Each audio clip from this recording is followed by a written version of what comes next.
Hello and welcome back to the Falcon Punchcast. It's been a while, but as always, it's me, your boy, Mr.FalconPunch, aka Shaheen, and I'm here with my homeboy Hamza, aka Darth Messiah. Hello, everybody. I am how should I say this? I am the Naruto to Shaheen Sasuke, and I know he hates that comparison. God, it had to be Sasuke. Who else would I pick for Naruto? Come on. Also, why am I? Shouldn't you be the Sasuke and I'm the Naruto? Usually, it's always like, because before it was like, oh, I'm the Robin to Shaheen's Batman. So, I don't like Sasuke, so you can have that. oh, okay, so we both don't like Sasuke. Um, Yeah, for I at those who least don't like know, I have a Robin. strong, I have a strong dislike for Sasuke. Yeah. But yeah, it's been a while. If you're a long time listener, we did go on a brief hiatus just due to some life things, but that's all been settled. So now we're ready to come back and be the unofficial #1 anime podcast.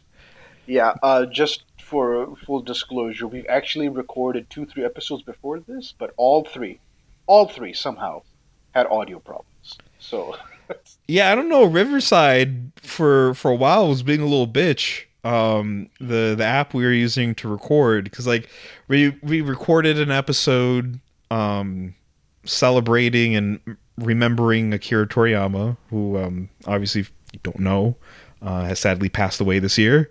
So we did a whole podcast on that. We did a whole podcast talking about Godzilla, which that one we'll probably redo since now we've both seen the newest Godzilla movie, so we could probably talk about that.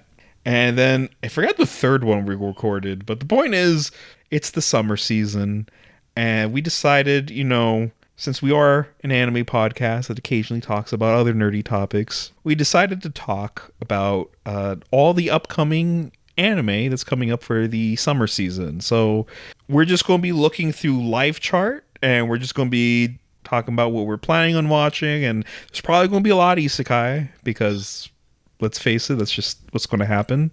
And then anime just, it seems like year by year just is getting bigger and bigger because, like, my God, there's like 70 things here to go through. So, yeah, yeah, welcome to summer what's sad. 2024. What's sad is that, like, yeah, anime, like in terms of shows, is getting bigger. Are not the page rates, the wages going up for the animators? I doubt, but that's a topic for another Yeah, time. that's a whole different topic that I don't think we're as suited for as others. But Yeah. as always, it just seems like people that make the art are always sadly not paid as well as they should be. That goes through all sorts of different venues of art and entertainment. Yeah. Sadly, despite them making a lot of revenue, the people that are actually responsible for it don't really get the same love in return, unfortunately. It usually goes to the studios. Yeah. But Also, just to be clear, we're not gonna go into detail about every show. Some show might get more attention than others because, like, frankly, we're just more interested in them. Like, I mean, when you get Isekai Variation number 33, I don't know, like, what to say about that. By the way. exactly. We'll go through the title. And again, we're using Live Chart. Yeah. And we're going through the television series first. And we're sorting it by air date. So if you want to do that, you can follow along with us. Just go in Live Chart, sort by air date, English titles, and then remove ongoing filters. And then, also filter out just we're going to be going through television first, and you could go step by step with us. Some of these series just don't have that much information, so we're really just going to give you the title and what we assume it's about. Like our first entry, which is simply called Chubby Girlfriend and Pity Boyfriend. Yeah, Um, I was trying to look for it. There's only one unofficial manga, like a scanlation, but that seems to be like an erotica title because the character designs look way different. And yeah, and like live chart literally is like tags TBD, studio TBA, no synopsis. So it's like we literally have just this one poster connected to it on and then how the for character. transparency, since this podcast will be coming out soon, within June most likely.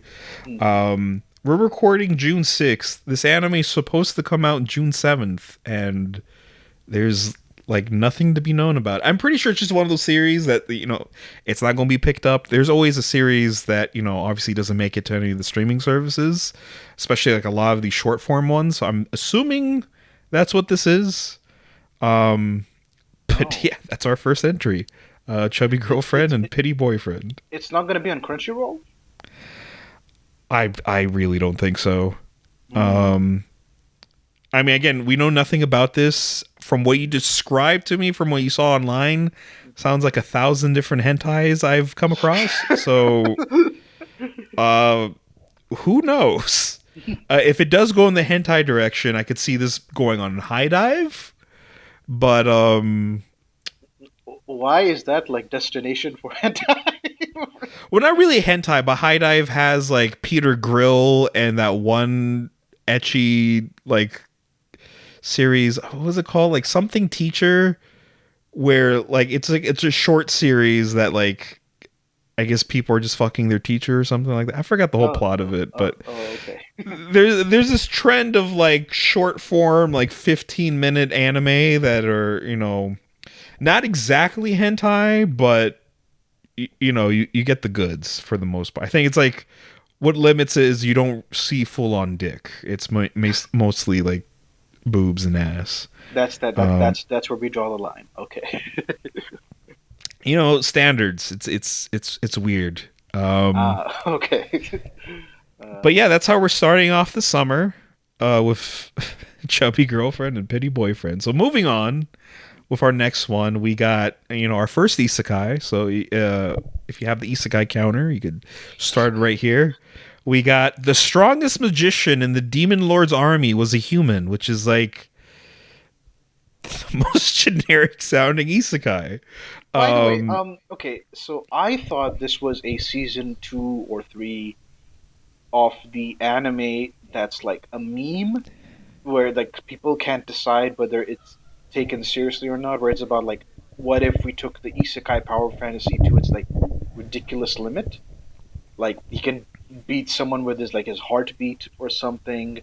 I think it's on High Dive, right? Something thrown, if I'm not mistaken.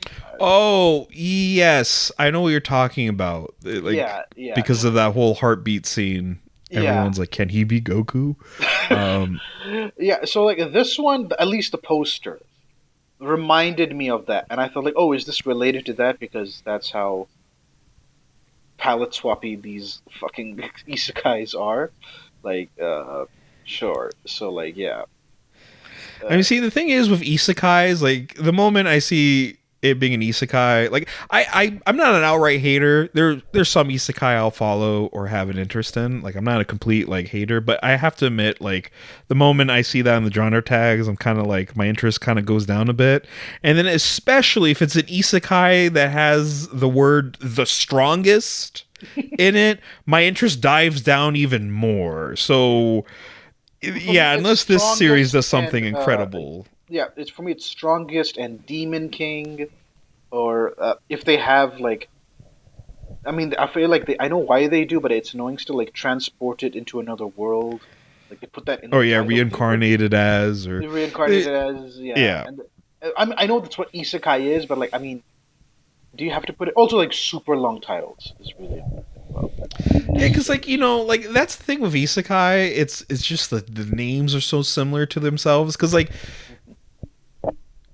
anime always has that one genre that's like on top. Like I remember in the early 2000s, it was kind of like moe, cute girls doing cute things, and then way back in like 70s and 80s, we had like the mecha boom. Yeah. But at least like the mechas in Slice of Life series had different names. It wasn't always like Robotron in space. You heard of Gundam? Well, what about Sworddom? Yeah. Maybe design-wise, they might have been similar, because, like, at least with a lot of the Go Nagai-inspired mecha, a lot of them kind of look similar. It's like, oh, here's Mazinger Z, Great Mazinger, Grandizer, Steel Jeeg, which is, like, Magnetic Mazinger, and then Go Varian, which is, like, Psychic Mazinger, and, so on. And then you got God Mazinger, which is just, like, dinosaur-aged Mazingers. At least just try for more unique names. I don't know why we're still like, the strongest, reincarnated as, that time I was, or whatever. And then moving on to our next one, it doesn't outright say it's an isekai. It just says it's an action adventure fantasy, but the title makes it sound like it's an isekai, which is the rookie middle-aged adventurer was trained to death by the most powerful, and then the title was so long it got cut off. If you click on it, it shows. It's like by the most Right, powerful but like, party to become invincible. Uh, which sounds even more generic. I mean, yeah. literally, these isekai titles are becoming so long, I'm pretty sure one day it'll just straight up be the whole synopsis. I mean, this kind of is, right? Okay, so like rookie middle-aged adventurer. No, I'm talking about it's going to be like, Oh, it's going to be a paragraph. Kotaro was an average Japanese boy in high school until he got hit by a truck and then became the demon lord in another world. Yeah. Like, it's going to get to that point. Yeah. This. Yeah. Do you know the studio Yumeta Company? I personally haven't heard. And in fact, like even the other studio, which was for like the Strong Magician one, that was like Studio A Cat. Haven't heard of them either. Okay. Right. Yeah. So like the source is light novel. It's still. I mean, it would be a little bit refreshing if this is not isekai. Like they just start up in the fantasy universe and its fantasy universe rules. Although, aren't there? They get classified as isekai because the fantasy world they live in follow like video game rules. Right. Like I think what do you call it? Was that something in dungeon? Like No, not delicious, delicious. not Oh, delicious in dungeon. The other one. Can I pick up girls in dungeon? Whatever that oh, says. right. Yeah, like I think that one isn't isekai, but it still follows like video game logic. There's like you can get points and menus and level ups and Right. all that. Again, I might be wrong. Again, I don't care. But I like, mean, scrolling through the summary on this one, since it's based on a light novel, like I mean, with a title like that, and then it source being a light novel, I'm like, oh, this is an isekai. But also in the skimming through the synopsis, summary, it has like S rank adventure in the. I mean, right? I mean, skimming through the Freeland. summary, it looks more fantasy esque, Yeah, but like, unfortunate. I mean, like, we're slowly healing. Like, we had Frieren, Delicious in Dungeon, and soon coming up, which had Atelier, yeah, um, which go a little bit more for like actual fantasy rather than like video game fantasy. 'Cause yeah, unfortunately, that kind of cannibalized the fantasy genre for like a really long time. yeah. It was really annoying. Like the amount of times I'm like, you could have just been straight up fantasy. You didn't have to like.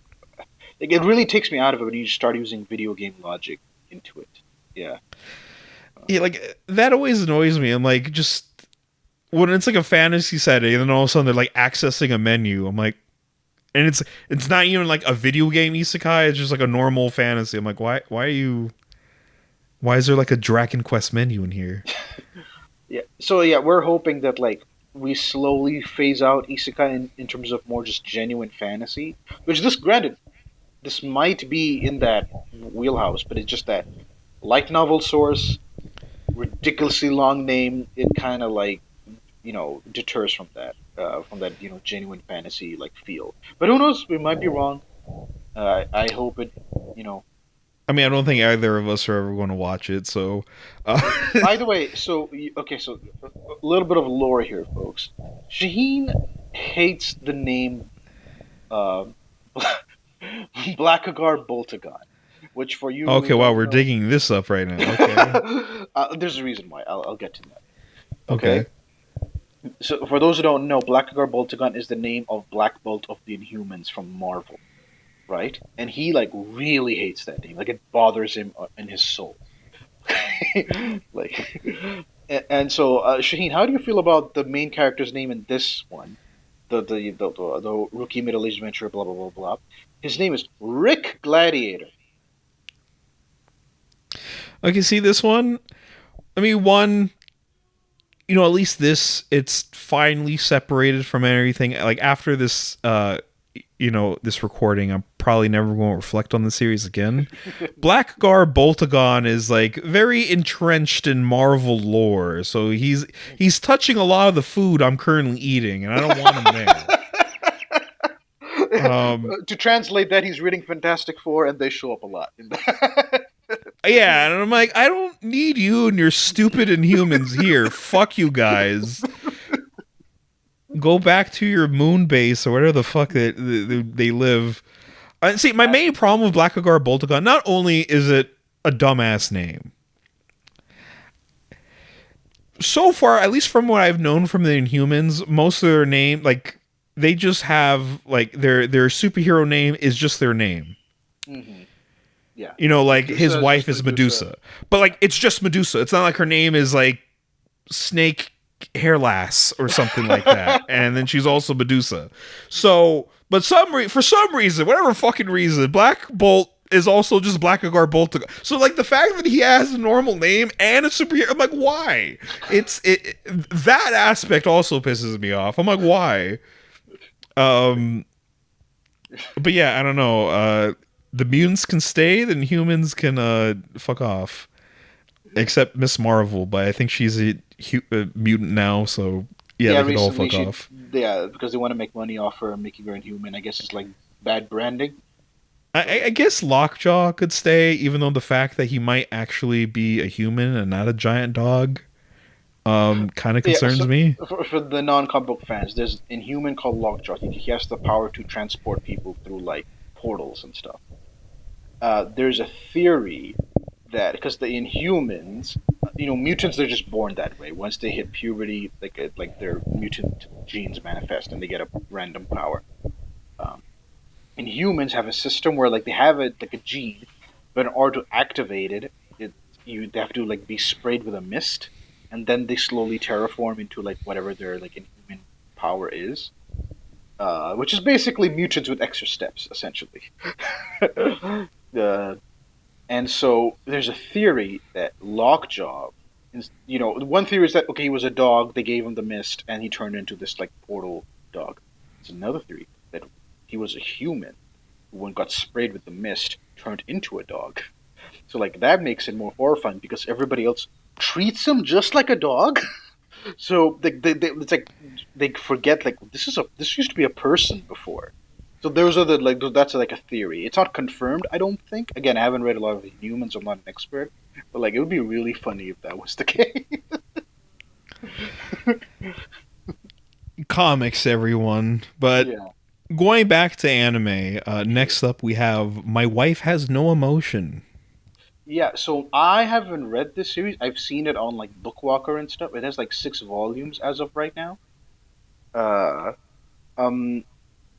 Is it okay? So what is the synopsis of this? Is it like the wife is a robot?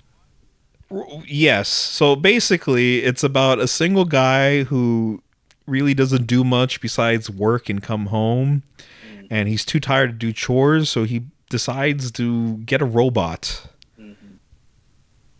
And I guess he kind of falls in love with a robot.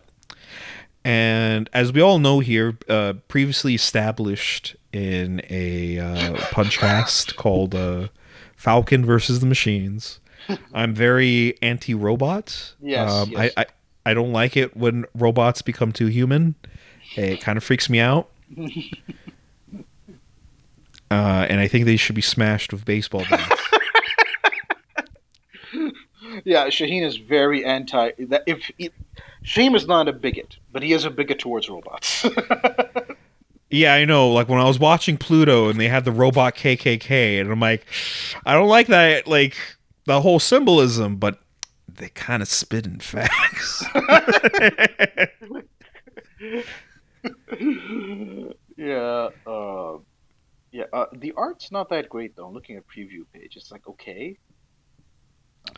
It looks so all right. It's like one of those animes that, like, I think you'd watch it and be like, oh, this kind of has comfy vibes, and then you might forget about it. But then I say that, but then looking at the genre tags provided by Live Chart, it's a comedy, romance, sci-fi, slice of life, suspense. And so maybe my feelings towards robots are warranted, where, like, there's something wrong with this robot, and, you know, this is what happens when you start getting a little too familiar to a lifeless machine that does not know God. And has no soul. Has no soul. It will not see the pearly gates. Question: Have you gotten? How do you feel about Robot in Invincible? I mean, he's not my favorite character. I mean, see, it's weird because I'm not sure if we want to go into Invincible spoilers on a summer 2024 anime podcast, but Yeah. he does some stuff to make him a bit more human, which I have conflicting emotions on that. Okay. But I mean, yeah, he's not really my favorite Invincible character, but Okay, I thought you were just like, oh my god, I hate him. He's a fucking robot.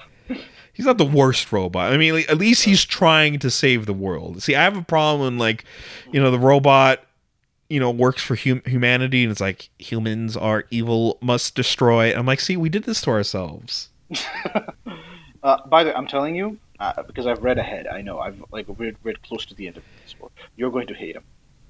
Like, trust me. Not for the reasons you. Okay, kind of for the reasons you think, but also kind of not. You will see. I'm not gonna give spoilers, but like, yeah, just like watch out for that guy. That's all I'm saying. All right. Well, Yeah. I mean, almost everyone in Invincible, like, feels like at any moment they could switch up and just become a terrible character in terms of their actions. So, yeah. You never know. One moment you're like, yeah, this character is kind of cool. And it's like, I've committed atrocities. I'm like, oh. All right, So, let's move on to the next one. This one I have no idea. I've never heard of this one before. Tasuketsu.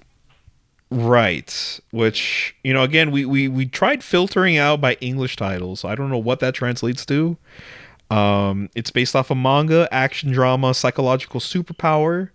The summary, and I'll actually just read the summary. It says, one night, nearly all of the humans in a town die all at once. Shortly after, a high school student, Senitsu, Yeah. along with the rest of the few remaining humans, receive a message through a monitor from someone calling themselves Emperor. Every night from now on, the missing majority will be carried out and the majority group of people will die. In other words, at the very least, the remaining human population will be cut in half each night. Can our protagonist survive?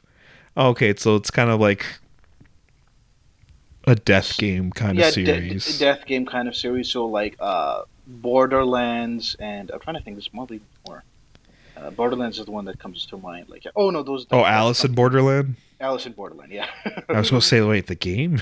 Oh no. Oh yeah, right. There's a game. Yeah, yeah. No, Alice in Borderland. That's what it had. I'm look according to the Wikipedia. It has 6 volumes. Oh, wait, no, actually, wait, hold on. Let's double check. Yeah, 6 volumes. It had an OVA. Each one was 7 minutes, but now it's getting a full anime series.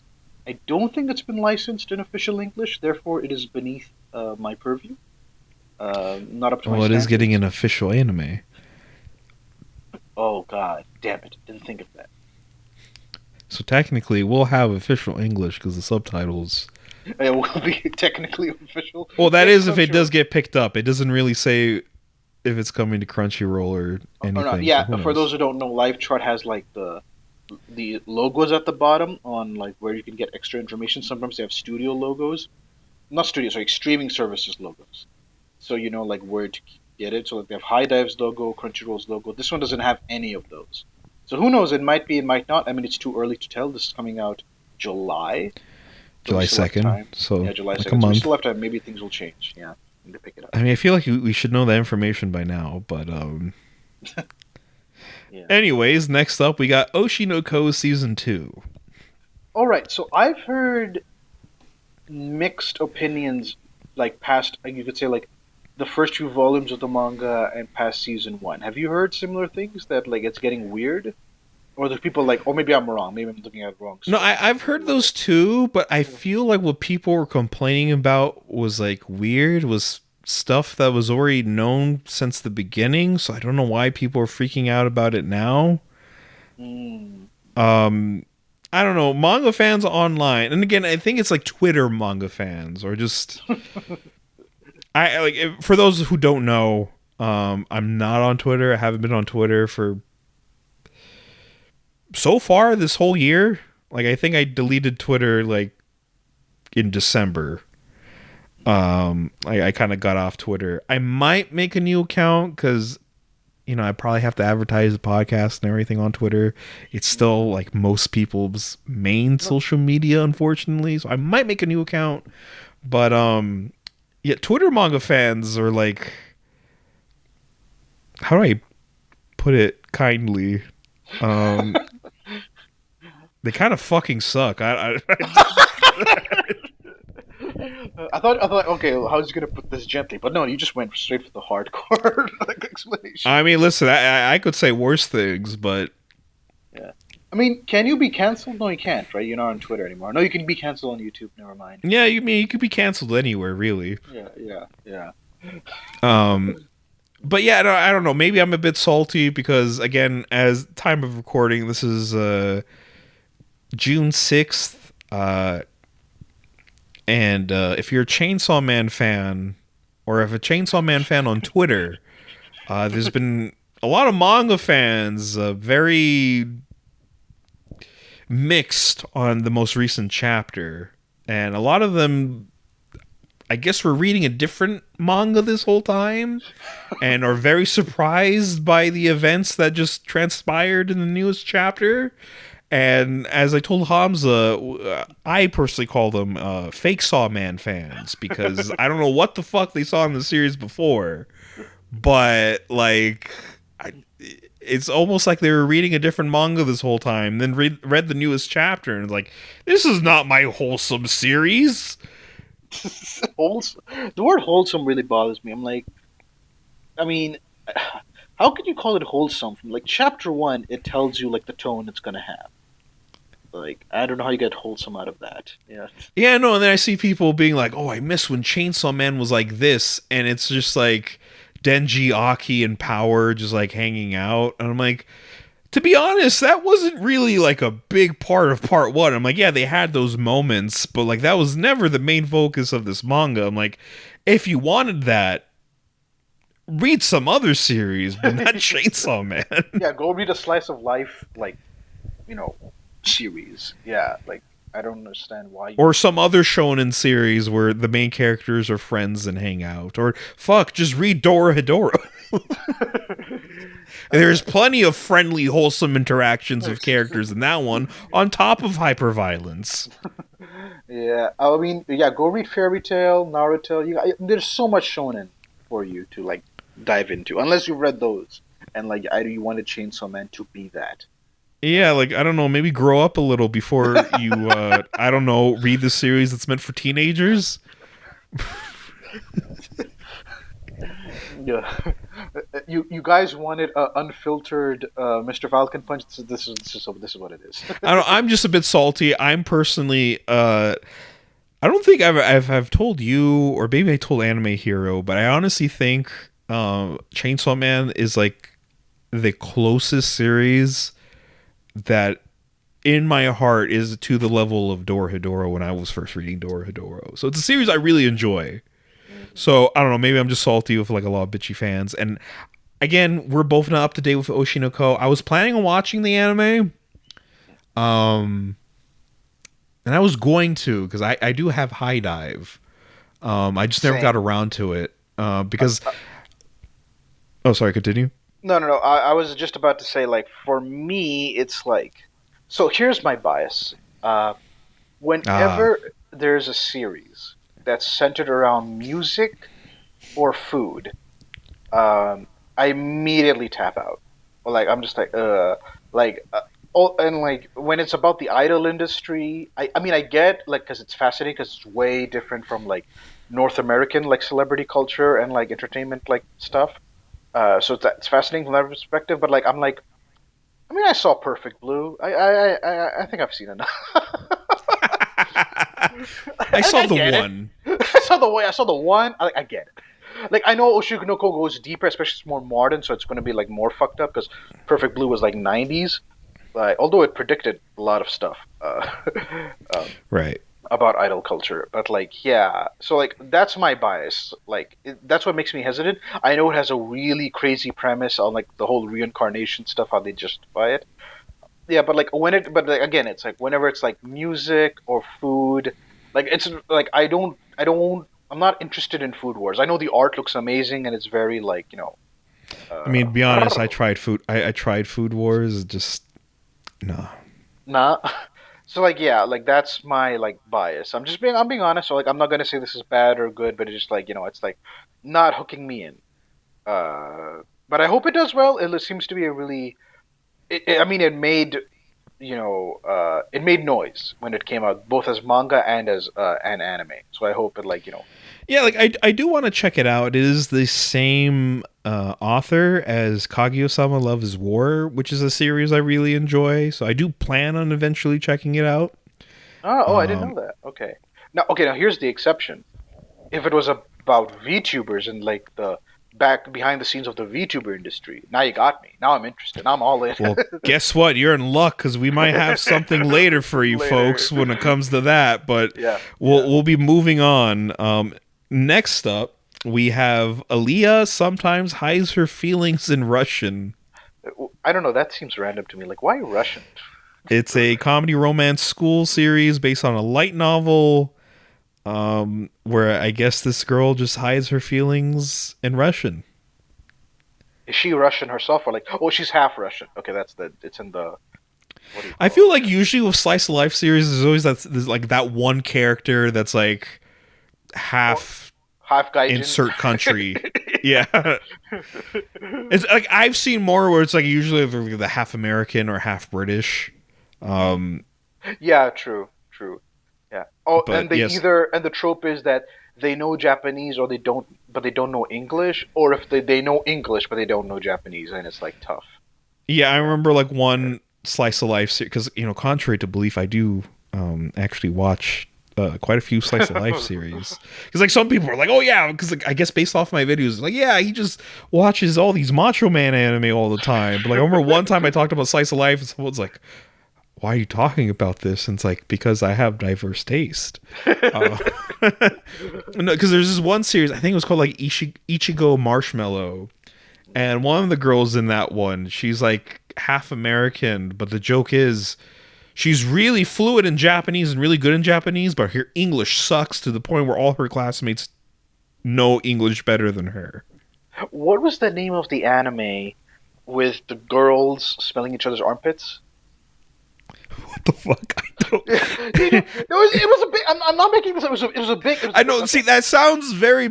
Oh wait, like that wasn't the premise of the anime. That was just like a scene, right? No, that was a scene. That was a scene. That was like a one joke scene. I Like, want to say that was maybe like what was it called, like Asobi Asobase or something like yes, that. yes, something like that. Yeah, yeah. Same thing. There was a foreign girl. She had blonde hair.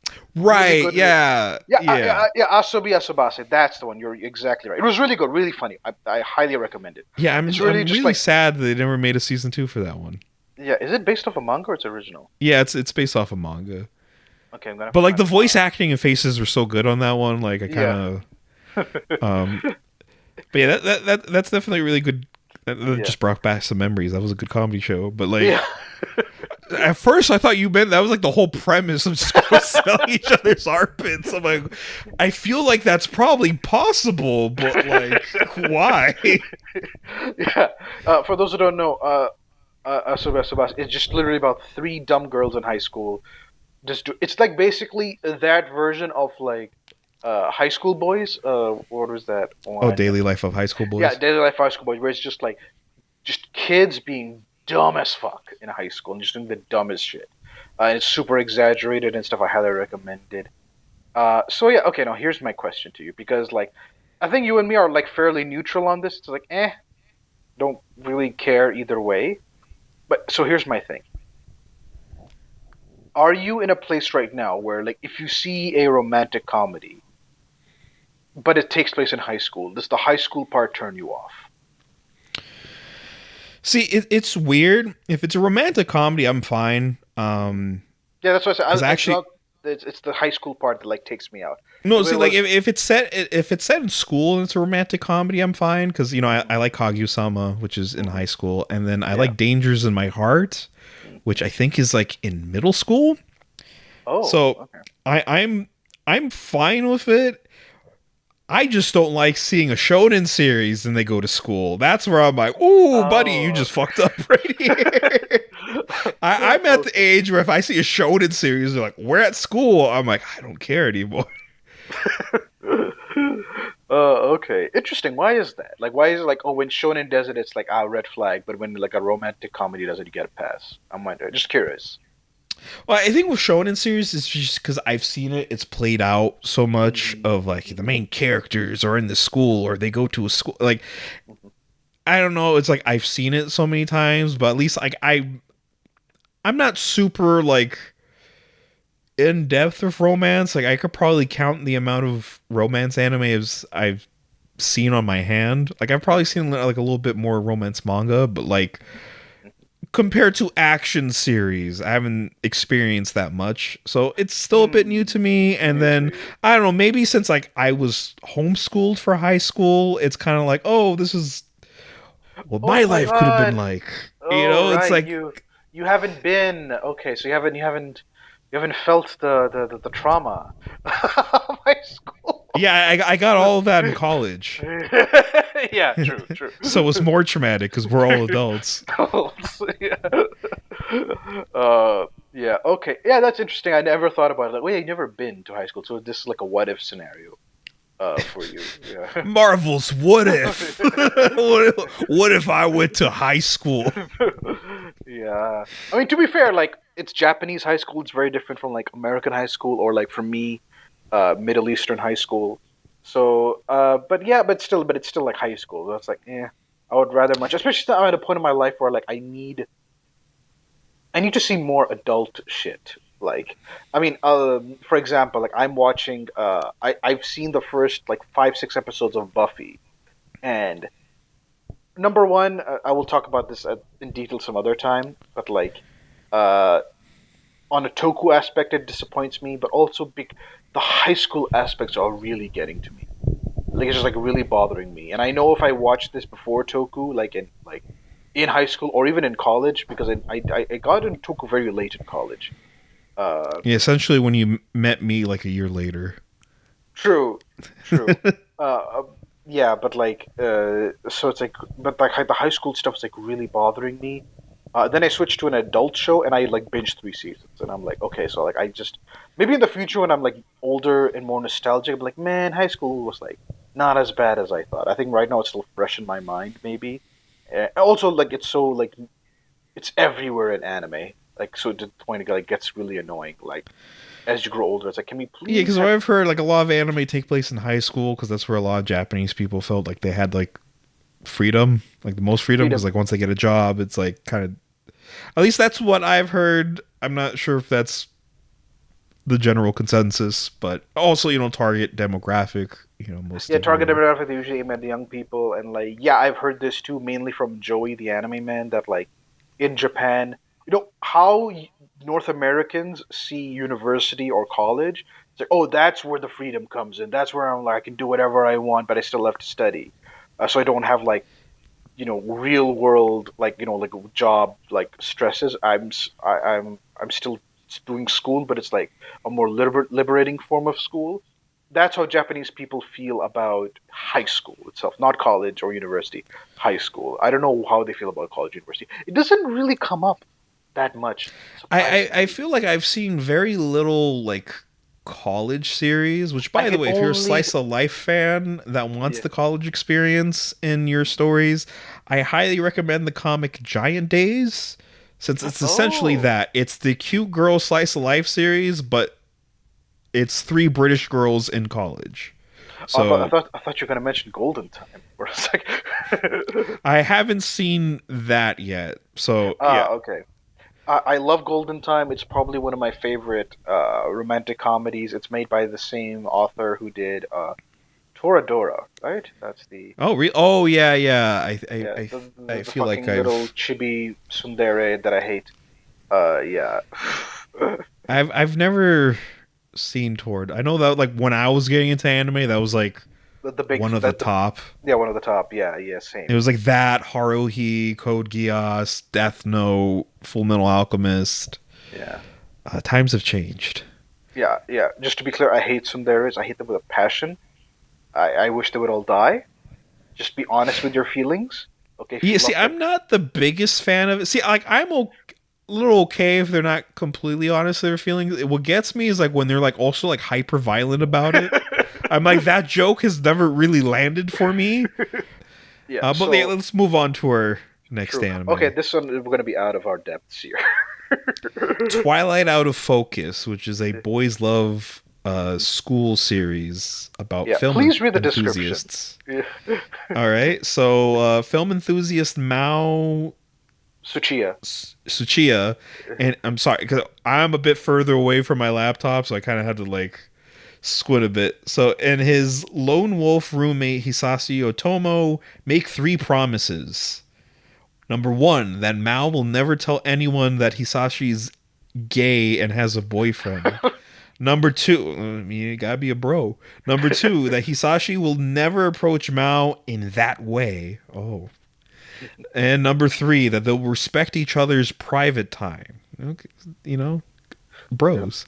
The second year's ground rules should ensure a peaceful life together in their dorm, but reality is never as simple as it seems to be in the movies, and some things are not so easily promised. All right, so I am confident enough to say that me and Shaheen know nothing about BL. I don't think we've ever consumed a BL. I haven't. Have you? I did watch a couple episodes of Banana Fish. Ooh, I need to read Banana Fish. Yeah, Yeah, I that's need to get back into it. I forgot why I dropped it. I think it was just one of those cases where I'm watching too many anime in a season and I have to drop things that right, you right, know, so I right. think Yeah, that was one of them. And then I mean, I guess a few of the series I've seen have had BL undertones, but it's not fully advertised as such. Lupin Zero. That's the only one I can think of. Yeah, I mean, I guess like Lupin, the end of Devilman, some aspects of Berserk. You know, there it when you really Oh, it right. kind of True, true. Yeah, yeah, yeah. penetrates. You know, most shonen series have a little of that like that Don't tinge. use the word penetrate. Don't. That was the worst word you could have used. But next up, we have an anime that also features one of the things Hamza's not crazy about, but it mixes with one of the things he is crazy about, which is Red Cat Ramen, a cooking Yeah. anime that features a cat, which Hamza does love his cats. Yeah, I do have several cat like manga. For some reason, a lot of them have like zombie apocalypse attached. I don't know why. That's like become a thing now. Like, Yeah, I feel like there's three different manga, and they're all like officially licensed that involve cats and zombies. yeah, cats and zombies. But there are others like Chi Sweet Home and what do you call? I There's like there was Neon Keys, which is like cat like delinquents that get turned into cats. yeah. There's also I saw a Netflix anime movie about I can't remember the name of it. Something Tears.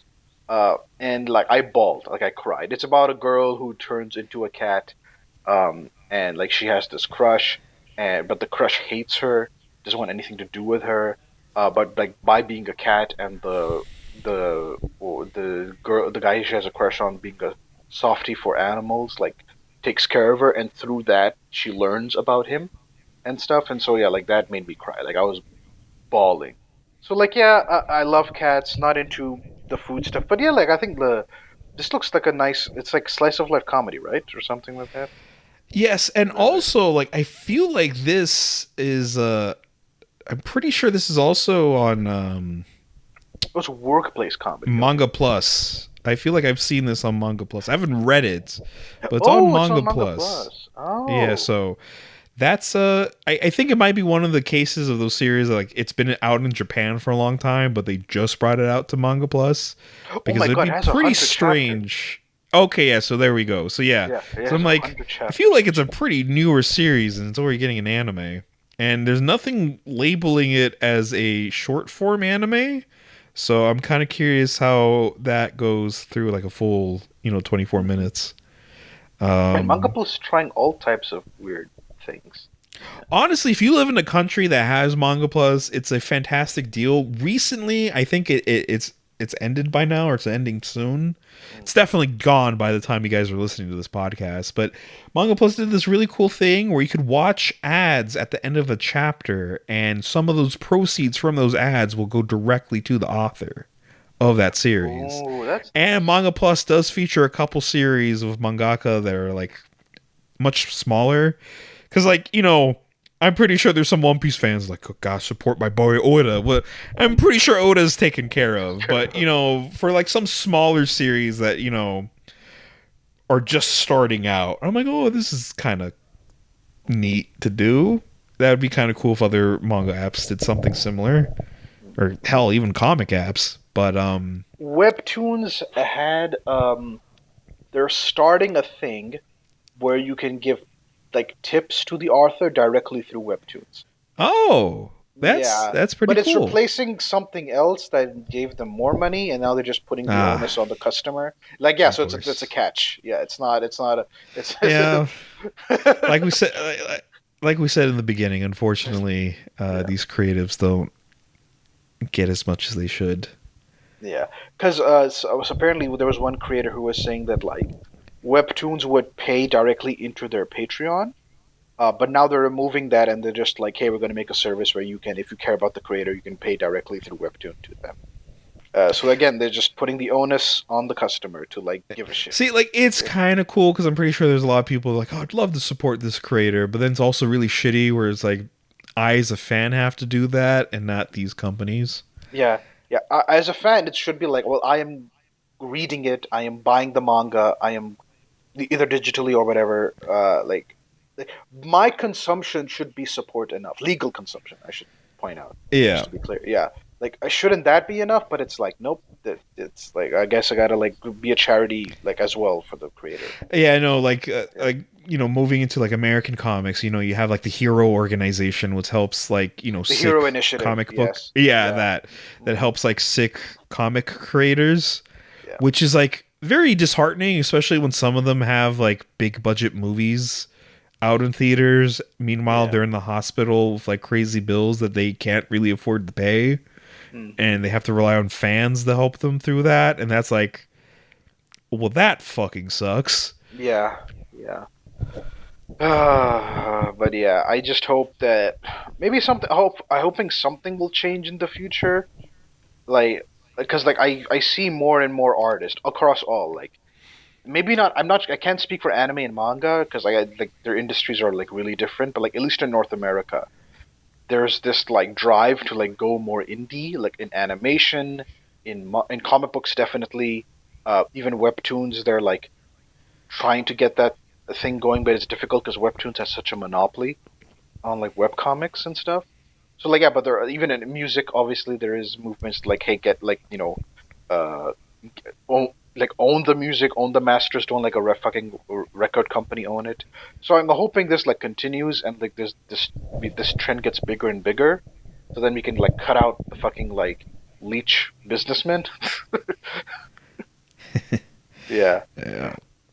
All right, let's move on to the next one. I parry everything, which oh my god! As soon as I see light novel as a source, I'm like, oh my god, is this isekai? It's like light novel fantasy. Even if it's not an Yeah, isekai, it's going to yeah, be video game fantasy. So yeah. I don't know. I don't want to really like go through this one. It's just like, Same. dude probably parries everything. He's invincible and he gets hot bitches. Um, That's the you, summary. you There know, you go. Yeah. there's my summary from me just barely scrolling through. It will be on High Dive, Hmm. and it's Okay, going to be can done we? by Okay, all of them. slight tangent. Do you? What is high dive? And like, I feel like it's not competing enough with Crunchyroll or even Netflix or Amazon Prime for that matter. Like, it needs to like Honestly, yeah, step like up there. Netflix, I feel is more of a competitor for Crunchyroll, even though sometimes they do share series together. Yeah. Um, than High Dive. See, like High Dive, I was originally going to be a fan of. It's like, oh, it feels like it's the little guy compared to Crunchyroll. Yeah. Um, and then like they have a couple iconic mecha series that aren't anywhere. They have a couple classics. They have few of the series that are probably Yeah. deemed too steamy for Crunchyroll. Yeah. Um, Also, they had, I mean, as Toku fans, they had Garo, like season 1 and 2, for a while. It's not there anymore, but I was yeah, like surprised. unfortunately. Like I thought, like, oh, they're like branching out and testing things. They're not just sticking to anime. I thought that's cool, but I think they dropped that idea, which is a shame. But like, I mean, on yeah. Crunchyroll, they have some live action stuff, and for a little bit, you could watch Just Beyond on it, a Metal Hero series, but I think that's Oh, gone. oh, it's gone. Ah, damn it. Yeah. But Dang. yeah, I think you can even watch Shin Godzilla on Crunchyroll. So yeah, it's just High Dive. I feel like either should have found its niche and either have gone the more like the 90s interpretation of anime. It's like, yeah, we got all the old hardcore stuff and we got like modern day trashy stuff or something like that. Hmm. Because I feel like last year they had like a pretty compelling lineup. They had like the Urusei Yatsura remake. They Hmm. had Akiba Maid War. They had Yeah. Lupin Zero, as well as brought most of Lupin plus a brand new dub for the original Part 1 series. I think they brought another mecha series, or maybe that was the year prior, where they Hmm. have like the entirety of Vodoms and I think Pat Labor. They have Pat Um, Labor. They have they don't. They have the TV show. They don't have the OVA and movie oh, I thought they versions. did. No, they don't. They only have the TV show. Uh, Yeah, see, like I feel like they need to find a niche. I honestly feel like High Dive because I think there's Retro Crush where I think they have more of the OVAs. okay. But I feel like High Dive should have been the place that's like, yeah, we have all the like '90s OVAs. Yeah. Um, They still have the Legend of the Galactic Heroes, right? If I'm not mistaken. yeah, I'm not The sure if leg. it's just the remake or if they have both. Hmm. No, I don't. I, I I I think they have the original still. That's like their biggest claim to fame that we have. Apparently, the best anime ever made. So yeah.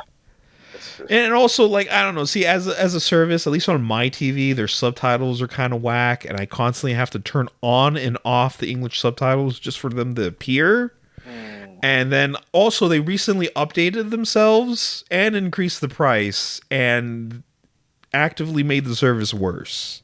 So I mean, Crunchyroll has problems too. Crunchyroll is not like Yeah, a a, saint. a Yeah, golden child. It has definitely. lots of scummy behavior, moves, and also it's becoming this weird monopoly. Yeah, Unfortunately, since they consumed like Right Stuff, and I forgot one other company they kind of took over Funimation. that too. So yeah, it's weird. Like I'm very thankful. Like anime streaming is probably the best it's ever been. We are Hmm. seeing so many series getting official English translations and Yeah. they're getting simulcast and everything. So in that aspect's been good, but also as always corporations are going to be shitty. Although this is, but there is recent news like that they're like Full Metal Alchemist, the original, is going away, or it's gone. Like, what was the news? I've only seen headlines. I haven't seen I haven't gotten I deep saw into it. Mother's Basement put out a video for it. Yeah, I haven't seen it yet. yeah, But yeah. see, that's weird because I had to like double check Crunchyroll because I'm like, I thought I saw it on Crunchyroll, but it's not. It's not there anymore. Mm. So that's interesting. But like I could have sworn Netflix used to have it too because I think that's how my brothers originally watched it. They still have Brotherhood though, right? I'm not sure about Netflix. I haven't. I didn't check Netflix. I know Crunchyroll. At least when I checked, I didn't see it. Mm. Okay, But that's weird. an interesting anime to see. Kind of like I mean, I guess it always boils down to licensing because I know Yeah. that's a pretty popular show that recently got dethroned on my enemy list by Freyren, which Yeah. is interesting. I'm surprised like it's still number one on my enemy list. I'm like, oh wow, okay. I thought the FMA fans would have like gathered together to like crush Freyren to get it back to number one. Yeah. Yeah, I mean, we'll see if it stays there. It looks like to be because yeah, even I had the same reaction, like, "Oh, this is temporary. It'll just go back to FMA Brotherhood being number one." But who knows? This might be the new. Like, I agree with trash The reign of tastes Freyren. because I agree with trash. The few things I agree with is like one of them, like the few opinions by Trash Taste, which is like for most series, no one can agree. Like they have like hardcore fans, but they also have hardcore haters. Brotherhood is the one that people are like centrist on. You could say it's like, well, if there has to be a best, I guess it's this. I don't know. I've met a Yeah. couple Brotherhood haters online. Oh. Yeah, so Huh. Hmm. Yeah, but again, shows like what for they know, posers. Anyway, all right, um, let's move on to the next one, which we have no information on. The yeah. So cafe, the Cafe Terrace and its Goddesses, season two. Yeah. that's the thing. Like we don't have a synopsis on this one, and it's a season 2, and I kind of keep an eye on anime every season. And I do watch like seasonal anime videos, which is why I thought it'd be cool to make this video, even though we get sidetracked a lot. But that's the name of the game of podcasts. Yeah. But I feel like I've never heard of this anime, and the fact that it's a season 2 but no synopsis or anything like that is I wouldn't say concerning, but it's kind of like, okay, what's going on here? Hmm. Yeah. I mean, But I mean, maybe that just shows that it's a forgettable show. It's a comedy ecchi harem romance. oh So God, yeah. Mhm. winning formula for certain people. Yeah. Okay, so the next one is based on a webtoon, which is interesting. Uh, oh wow, okay, it's a very short webtoon, only like 7 chapters. Jeez. Okay. Yeah, which is Senpai is an Otoko no? Wait, I don't know. wow, you're pretty good with the pronunciations. Well, see, it's just I get in my head a lot when it comes to any other language that's not English. I'm like, am I pronouncing it right? Like, I don't Right. want to. I don't Yeah. want to sound like Yeah. a I like fucking I like how idiot. Source is digital manga. It's like usually it's like manga, light novel, or original. Like no, this is digital manga. Okay. Yeah, gotta get it right. So this is like a cross-dressing romance school series. Uh, So, so Shaheen, I'm gonna ask you the $1 million question. all right. Is it gay? Um, until I somehow watch it, I wouldn't really know. But uh, I mean, the from the synopsis, the only part of it I'm going to read, it opens up with, "Can true love really overcome any obstacles?" So I guess we'll see. yeah. All right. Yeah. I mean, it's more webtoons are getting what do you call it, adapted. Especially since after I started reading them. So that's. Oh, okay. Listen, Tower of God and God of High School got like animes way before I think you were into webtoons. So like, take it easy, buddy. Yeah. If we haven't previously established this, my good friend Hamza over here has this thing where like he'll get into something and then like in a couple weeks or days, like news comes out for it, and like I will admit, it the amount of times it's actually happened is pretty uncanny. But now he likes taking the credit for it. And it gets annoying every time to the point where if I find out, I have to like warn him first before he tells me, because then it becomes annoying when I have to hear him gloat about it. uh, all right. The next show on this list is like It's an this one actual is isekai. So again, ding ding ding, another isekai. Failure frame. I became the strongest and annihilated everything with a low level. with low level spells. Oh, okay. See, again, it was so long it got cut off. So, Yeah. I and again, main character looks generic as hell. Behind him is a sexy woman. He has low level spells, but he annihilated everything. Congratulations, whoop de how doo. many of these like I hacked or I found I have the shittiest thing, but I've become the strongest with the shittiest thing. Have we seen? I'm done. I just want to skip over this. See, it's just like the genre cannibalizes itself too many. Because, like, at least with, like, I got reincarnated as, like, a vending machine. I'm like, at least that's unique. But, like, that shows how, like, far this genre has fallen to the point where it's, like, the dumbest idea in the world. It's like, at least it's trying something different. Yeah. The next one is way more interesting. It's I don't know why. It's like has a weird. Well, it has quite the title. It's Yeah. 2.5 Dimensional Seduction. Why 2.5? Oh, wait. Oh, because it's not. It's Let's like it's going from 2D to 3D. Okay, that's why 2.5. I got the joke. Okay. At least that's what I think it is. Yeah, it is. I can see it from the Yeah, synopsis. the I'm the right. boundaries between 2D and 3D start to blur as this Mhm. hot-blooded romantic comedy unfolds. Oh, it's Ooh. hot-blooded. Yeah, it's okay. So one of the But where's tags his is blood like flowing, one might comedy, wonder. ecchi, harem, school, otaku culture is a tag, which I did not know existed. But okay. Yeah. Oh, like scrolling through it, I see manga club, typical otaku, feisty stuff with Mm, modeling. So, yeah. and of course, looking at the bottom, source Seven Seas Entertainment, very Seven Seas type beat. Um, Seven Seas is an interesting manga publisher because for a bit they were kind of like, okay, if it has monster girls on it, we have it. And Hmm. then they became like, oh, if it's like a trashy isekai or ecchi series, we got it. And then occasionally we'll rank in like a classic series. Yeah. Seven Seas and Yen Press really frustrate me. Like they have, like as someone who's like really into like action horror, like more. Okay, I don't want to sound condescending, but like more dude bro. Manga for men, Man, what manga. man? Yeah, like okay, so like more. I don't. I'm just joking. I don't mean it derogatorily, but I'm just saying like those type of manga what I'm looking for. But it's Seven Seas and Yen Press. I don't know. I feel like they just want to corner the market on, like you said, trashy isekai, harem, whatever romance like stuff. It's like they produce good stuff, but like I don't know. I've seen Seven Seas evolve because for a bit I'm like, oh, they're the Monster Girl people because they were just Uh, getting everything Monster Girl related. Then they yeah, came out with their classics and like, oh boy, what will this future unfold? And then they kind of stopped yeah, with yeah. the classic stuff. Yeah, Um, I'm trying to get into shojo. I haven't, but like I don't know because maybe I have like a lot more shojo than I realize.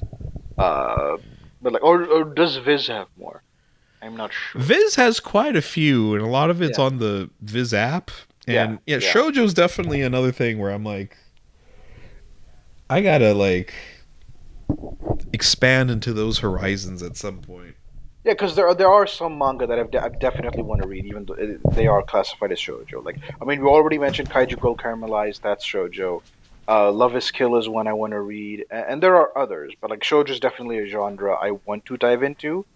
And I guess Yen Press and Seventies would have a good chunk of them. I'm assuming. But like I don't know. On the surface, it just seems like isekai or harem trash everywhere. Just on the surface. That's what it looks like. Yeah.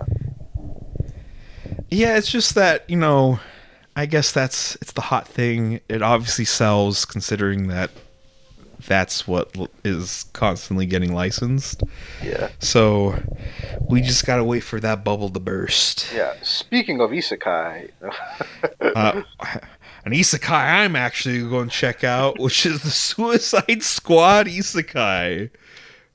I have I have so many emotions regarding this and so much confusion, like so many questions. Like why, how, who decided this? Why? I just like it baffles me like this was a decision that was greenlit and made. Uh, but I guess like I mean this is a thing DC is really starting to do, and I guess Marvel as well. Where they're like, let's really like take advantage of the anime manga like market because you have this like Suicide Squad Isekai. You also have Batman Ninja, and Batman Ninja is getting a sequel, which is Yeah, insane the to me. versus the Yakuza League. Yeah, and DC at this moment right now is releasing in English for the first time a lot of manga in Japan with their characters like Batman, Joker, Superman, and all of that. Um, Marvel is clearly developing a relationship with, I guess, Shonen Jump and Viz, of like getting their characters get made into manga and stuff like Deadpool Samurai. Wolverine, and a good Yeah, chunk of Marvel has a Spider-Man. little bit more of a history doing that because they tried in like the 70s. Yeah, I mean DC too, Bat manga. You know. True, but I feel Yeah, like I only heard of Bat manga. I think Marvel tried a little bit more. I mean, more. we do have Yeah, the Spider-Man Toku, true, so true. they Yeah, definitely tried a lot more harder. yeah. So I don't know. Maybe we'll see more of this in the future. But yeah, I am definitely interested in this. I like Source comic book. I'm like, yeah. Yeah, kind So, of. It's comic book characters, but yeah, this yeah, definitely did not happen in the. yeah, yeah. It's But definitely I mean, based on like newer versions of the Suicide Squad because I read the '80s version and it's like really different. Like Harley Quinn is not even there. But yeah, no, it still looks interesting. I just, are you gonna watch this in sub or dub? Because like I don't know, because like I can't imagine Harley Quinn speaking Japanese in my head. It doesn't make sense. Like my brain short circuits. Like I I'm need to like hear that slightly in English. conflicted because forgot his full name. I think it's Takehito Koyasu, the Yeah, voice actor for Dio and JoJo. He's going to be Peacemaker, yeah. and I'm like, okay, I kind of want to Oh, hear you need that. to. You want to hear that? Yeah, yeah. But I don't I know. I'd be I curious if they're going to get John Cena for the dub. Oh, they can't afford that. I don't think so. Unless he wants to do it and he lures his like. Well, I don't know, man. They got famous VTuber Calliope to be the ending song artist. So, Yeah. and Uh, this is backed by Max, famously rich company that they could just cancel something to get the money for John Cena. yeah. So yeah, this is interesting. Me and Shaheen were both shocked and confused when this was announced, and the trailer came out for it. Like, but I am curious. I'm gonna wait for the dub because again, like, I know these characters and like hearing them speak Japanese would be like weird for me. So I need, like even for Batman Ninja, I purposely watched only the dub Yeah, I for it. watched that dub too. Yeah, Which yeah. is funny because Tom Kenny, I think, was like the Penguin. I'm like, oh, Tom Kenny in an anime. That's I mean, I'm pretty sure he has to have like another anime adjacent role somewhere because he's one of those voice actors that's been around the block a few times. It seems fun. It looks really nice. I like the character designs. It's probably not going to blow my mind, but it looks like some stupid fun. And then Yeah. since it's going to be streaming on Max, I would imagine the sub and dub come out at the same time. So yeah, let's move on to this one is brand new. I have never heard of this. Dungeon People Right. So action adventure. Oh, not sorry, comedy. not action. It's just adventure comedy fantasy. Yeah. Um, it seems like a cute little series of people just in a dungeon. I really enjoyed Dungeon Meshi or Mm, Delicious in Dungeon. mhm. So, which is wrapping up soon. I'm not sure if I'm going to be eagerly going on another dungeon anime right after that.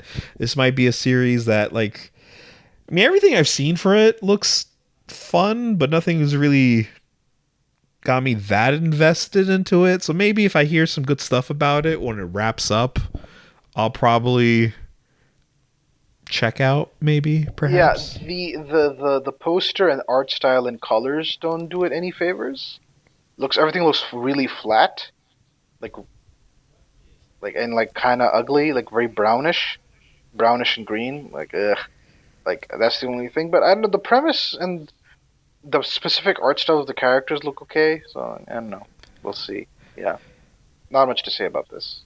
Right. And then we got, more of your fantasy isekai video Yeah, gamey kind of stuff coming up because then we have quality assurance in another world. yeah. Now I will say this is a much better poster. Like it has personality, different colors, unique character designs, interesting creatures. Like this looks like this pops. Yeah, it Uh, does, but then it's just like the name and premise. yeah. I'm like, Premise: is it based off a light novel? No, it's a manga. Okay, all right. What does? Okay, because quality assurance is a very company capitalistic thing. How does that apply? Okay, I guess I have to read the book. Oh, sorry, watch the anime to find out. Like, how does a quality assurance guy work in a fantasy world? Herpa derpa derp. well, I mean, like, there's like pharmacists in another world. Like, I think there's another one where like a guy who's like good with economy stuff goes to another world. Uh, Literally every profession, mm, talent, yeah. piece of technology, like there's a cell phone in another world. Oh God, that one that really bothered me. I'm like, you don't have. Oh, it's a magic cell phone, right? That was the. Yeah, it's a Uh, magic cell phone because like I don't okay. know, but see the title seems proud of it. It's like a cell phone in another world. I'm like it wouldn't work. It just wouldn't work. Like, It what's would this? die. You'd probably freak someone out by taking a selfie with Yeah. them, but then once the energy goes out, you're done, Yeah, and you it's might just get shot thinking you're like using black like, magic. It's like he just took my soul. uh, yeah. So yeah, another isekai. How many is that? Like three, four now? I don't know. Uh, Possibly more. I mean, we got another one, or Well, this is actually, also. might not be an isekai. It looks like it, but it's called A Nobody's Way Up to an Exploration Hero. I think that's bad translation. Sounds like it, and nobody's way up to an It's a explanation. light novel. Main character is a low status high schooler. Of course he is. Okay. Your typical mob character, so to say. All right.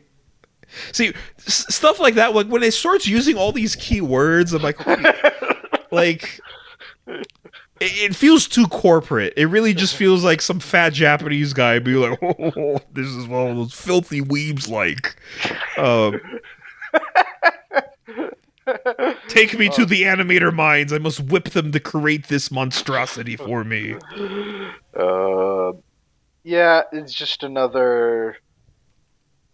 Oh wait. Okay. Yeah, yeah, it is definitely another isekai. Even if you look at the poster, girl in like, armor, dudes wearing sneakers like Converse and like backpack and like jeans and hoodies. So it's like okay, yeah, and he's like an energy drink in his hand. I don't know what that is. Yeah. Okay, so it is an isekai. All right. See, I would read more of the summaries. It's just the way my eyes are compared to my screen. It's a bit harder. I don't want to stumble over my words, and then people will be like, I "Damn, mean, I Falcon mean, the can't first read." of all, it's like it's a lot. And also it's like we've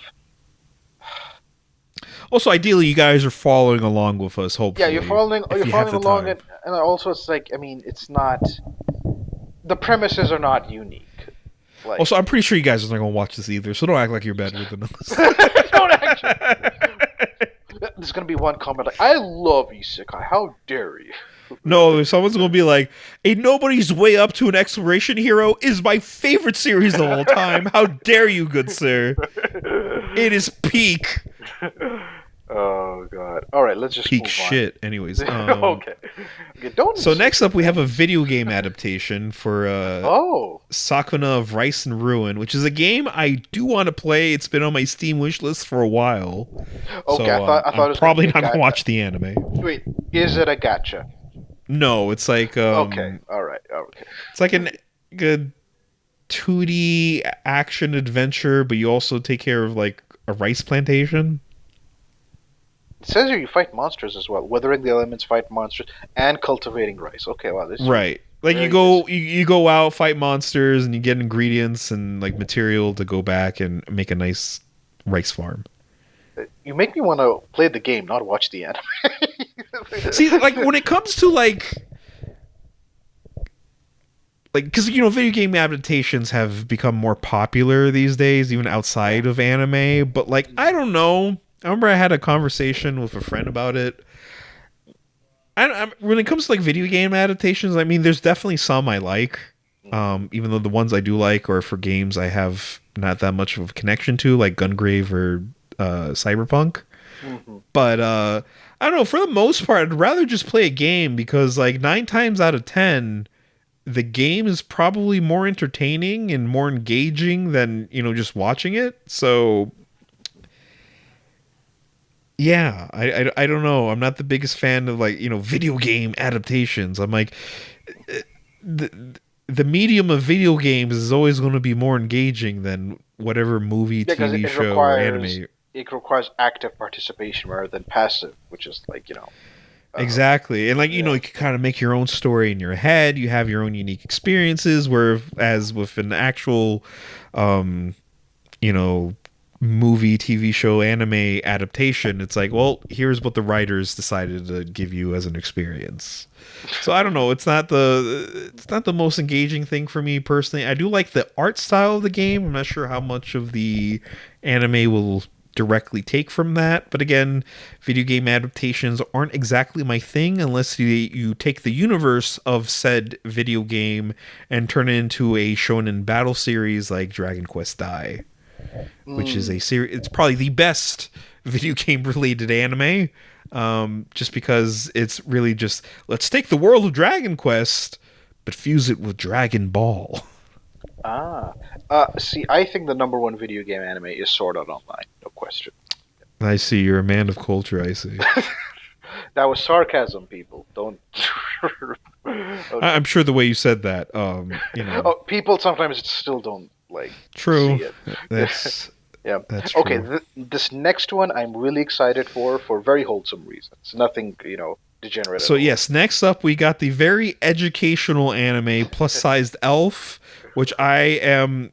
Well, I wouldn't say I'm a major fan of, but I've been following the manga for quite some time. I think Yeah. I made a video on it. Um, I if I feel like you did, did. don't Yeah. watch it. Maybe I don't know. That's not how you shill your own channel, Gene. Watch my better videos.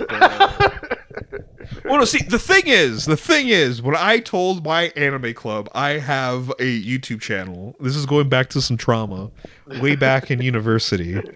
Um, rather than watching my newer videos, which I'm more proud of, they either went all the way back, like videos I made 5 years ago, or they find the ones that are like etchy and be like, haha, you're just a horny bastard. I'm like, that was a phase of my YouTube channel. I've evolved from that. I've moved past that. I'm better than that now. Oh. But anyways, Yeah. Plus Size Elf is kind of like a reverse isekai. So the basic plot is a bunch of fantasy women get transported to Earth and fall in love with some sort of human food that causes them to get thick.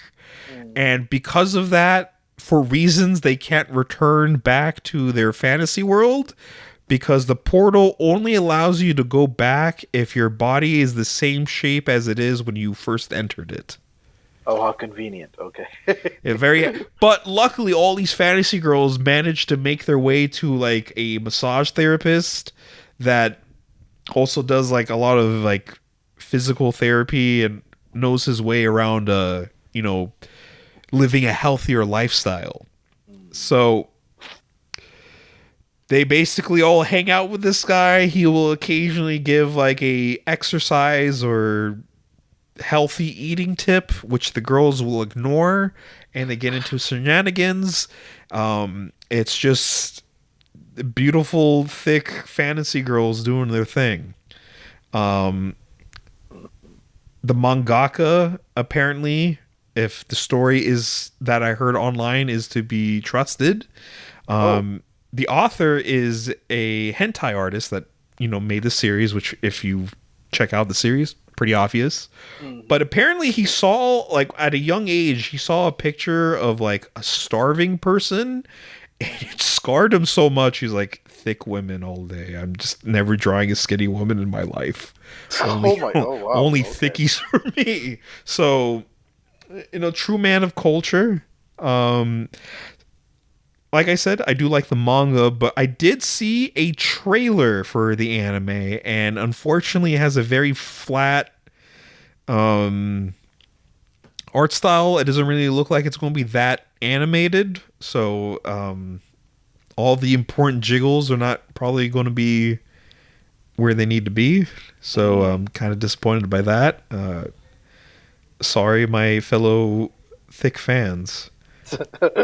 My Uh, thick lovers fans. Also for me, this disappointed me because I've seen plus size elf before. Like I added to my digital manga wish list, and when I went back to it just to see, like, oh, like how much is it? Is there a discount? Is there a sale? And I went back and I could not find it for the life of me. And I kept searching around. I could not. I could find the trade paperback, the print version, but not the digital version. And so turns out they've something happened. Seven Seas has maybe lost the license for it digitally because it's not available on their website or on Amazon or on Bookwalker. Amazon, you can buy the print, but you can't buy the digital. So I don't know what's happening with that. Yeah.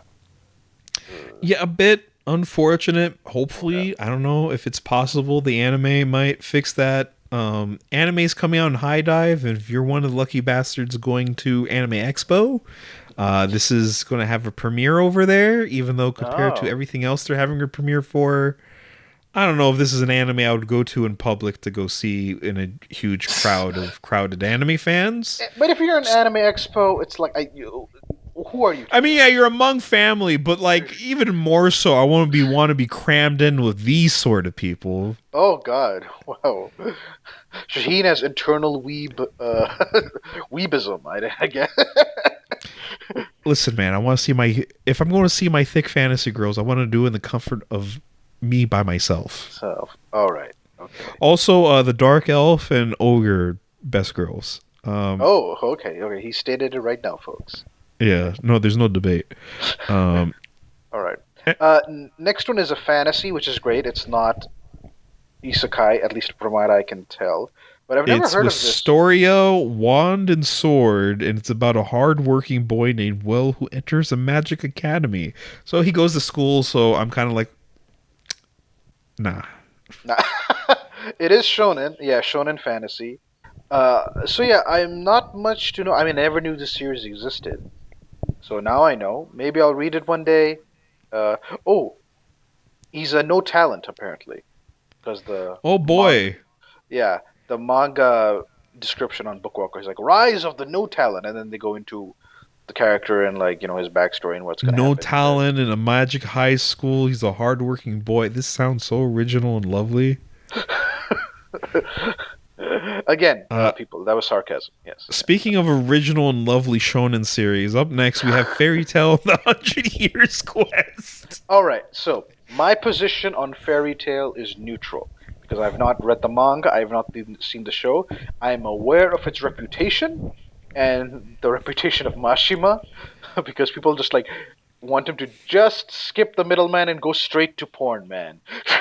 He like, okay, like I get it. He definitely has fans that like his actual shonen, but like, you could like for like a year just be like a doujin artist and see how that plays out for you. Also, he has. Okay, so some artists have like same face syndrome, right? Like they regardless of what character they draw, the characters have the same like face. They look similar. He has same character design syndrome. Because if you've picked up Eden Zero, which has no connection to Fairy Tale, it is the exact same characters. But I think like their hair color swapped. That's it. Yeah, same thing with his like series before Fairy Tale, Rave Master. Now I'm a little bit more experienced with good old Hiro Mashima. I did Yeah. read all of Rave Master. Very I was gonna say 7 out of 10. I think it's more of a 6 out of 10 shonen for me. Um and then I did watch Fairy Tale because I remember back in the day when I used to watch anime on YouTube. I'm like, I got up to date with One Piece. I needed something to fill in that hole, so I tried a bunch of other shonen series. I did Soul Eater. Finished that like it was crack, but that was only 50 episodes. I had to go to the manga, so then I went to Naruto, and I watched all of part one. And then by the time I got to like Shippuden, it was no longer on YouTube. And at the Oh. time, I didn't know you could just type in "watch anime" online. And there'll be like 100 pirate websites to go. Because again, I was in high school. I lived in Dubai. A lot of the official sources either A hadn't popped out yet, or they weren't available in the country at the Yeah. time. So I didn't know about that. So I'm going through YouTube. I didn't really know about like anime discussion online. So I come across Fairy Tale. I'm like, okay, cool. So I'm watching it, and it's not exactly filling the whole of One Piece, but it's something, you know. It kind of has some cool things. The main character has the power of dragons. I like dragons. I was a young teenager when I was watching it, and it was full of hot women that, have various wardrobe malfunctions. So like at the time, I'm like, yeah, okay, this is pretty good. But then eventually, the power of friendship went too far, and I say this as a Kinniku Man fan, where the power of friendship is a tangible source of power that characters use. So, Hiro Mashima, how could you? But just again, it's one of those series where I know why it's popular. I don't fault the fans. Unless they become extremely toxic and attack people, then like, okay, yeah, how dare you? But yeah, just it's not really for me, but I guess it's coming back. I could have sworn I thought this was like a series that followed like the characters' children or something, but it seems like it's just the cast going at for another adventure. I think I dropped the manga for because I was watching the anime for a bit. Then I think I got caught up and I switched to the manga, and I think in the last arc is where I dropped it. Oh, okay. Yeah, I just couldn't take it anymore. The sunken cost fallacy thing didn't matter. I'm like, I want off this ride. I mean, that's good. You didn't like fall for the fallacy. You just like jumped off. Yeah, I'm like, I'm off this roller coaster. Take me out. Yeah. I'm done. Yeah. So my position is neutral. I am surprised how many spinoffs Fairy Tail has. Like I thought it was just the one manga series, but no, it's like It's a popular shonen. And it's a shonen series that's like super big. That's not from Jump, because a lot of people seem to forget that. And then oh boy, up next, another moving isekai. on, Yeah. we have another isekai that does not, for some reason, have the studio mentioned. It's still TBA, despite it coming out July 7th, which is Head Start at Birth, which is literally genres isekai reincarnation, and it's short form. Do not know what the fuck to expect from that, but I don't think any of us are watching it. True. Let's move on. And this one is interesting. Kinuku Man, Perfect Origin Arc Episode 0. Okay, so now we're talking about actual anime. Fuck you, Head Start at Birth. Fuck you, Head Start at Birth. Fuck you, Fairy Tail. Friendship is done better in Kinniku Man. Peak Shonen. Great stuff. So yeah, it is getting an episode 0, which again, if you're someone that's lucky to go to Anime Expo this year, you can go see the debut for the Kinniku Man anime. It's going to have an episode 0, which will recap events of the early Kinniku Man series, because the new series that's coming out, it's not a remake. It's actually starting off with like the 2011 manga. So it's going to have the whole Perfect Chojin origin arc. So it's probably not going to be newcomer friendly. So that episode 0 might kind of bridge that gap. But Kinniku Man, when it comes to being out in America's always had a weird history, because like way back in the day they had like the muscle toys, which were like these little cheap plastic toys. And then they were going to do the original anime, but the original anime was deemed too violent and racist. Racist. Jeez. Racist because one of the characters in like the good guy team is a Nazi. Oh. Eventually they retconned it. Now he's a prideful German soldier. Oh, okay, that's much better. But the only German rep for the longest time was a German Nazi. And I'm pretty sure a Nazi superhero is an oxymoron that just does not fly too well in a lot of countries for many understandable reasons. Yeah. And since then, obviously, this is a Japanese superhero parody that was made in the 80s by two friends. So, there's a couple, one of the Indian characters is Curry Cook, a guy with like a plate of curry on his head. But I don't feel like it's ever like malicious in any way. And then some of the characters that are like stereotypes, they, as the series progresses, they either kind of rough out those edges or they just become better characters. Because you have like Terry Man, who at first is like the rowdy, greedy American, and then as the series goes on, he becomes Kiniko Man's most loyal friend, Mhm. and stuff like that. And even characters like Curry Cook have a very sad and interesting backstory, and even though they're maybe not like the toughest character in the series, they still are entertaining. But Kiniko Man is a fantastic series. I need to make a I think I did a recommendation in the past, but I want to do a proper introduction for it.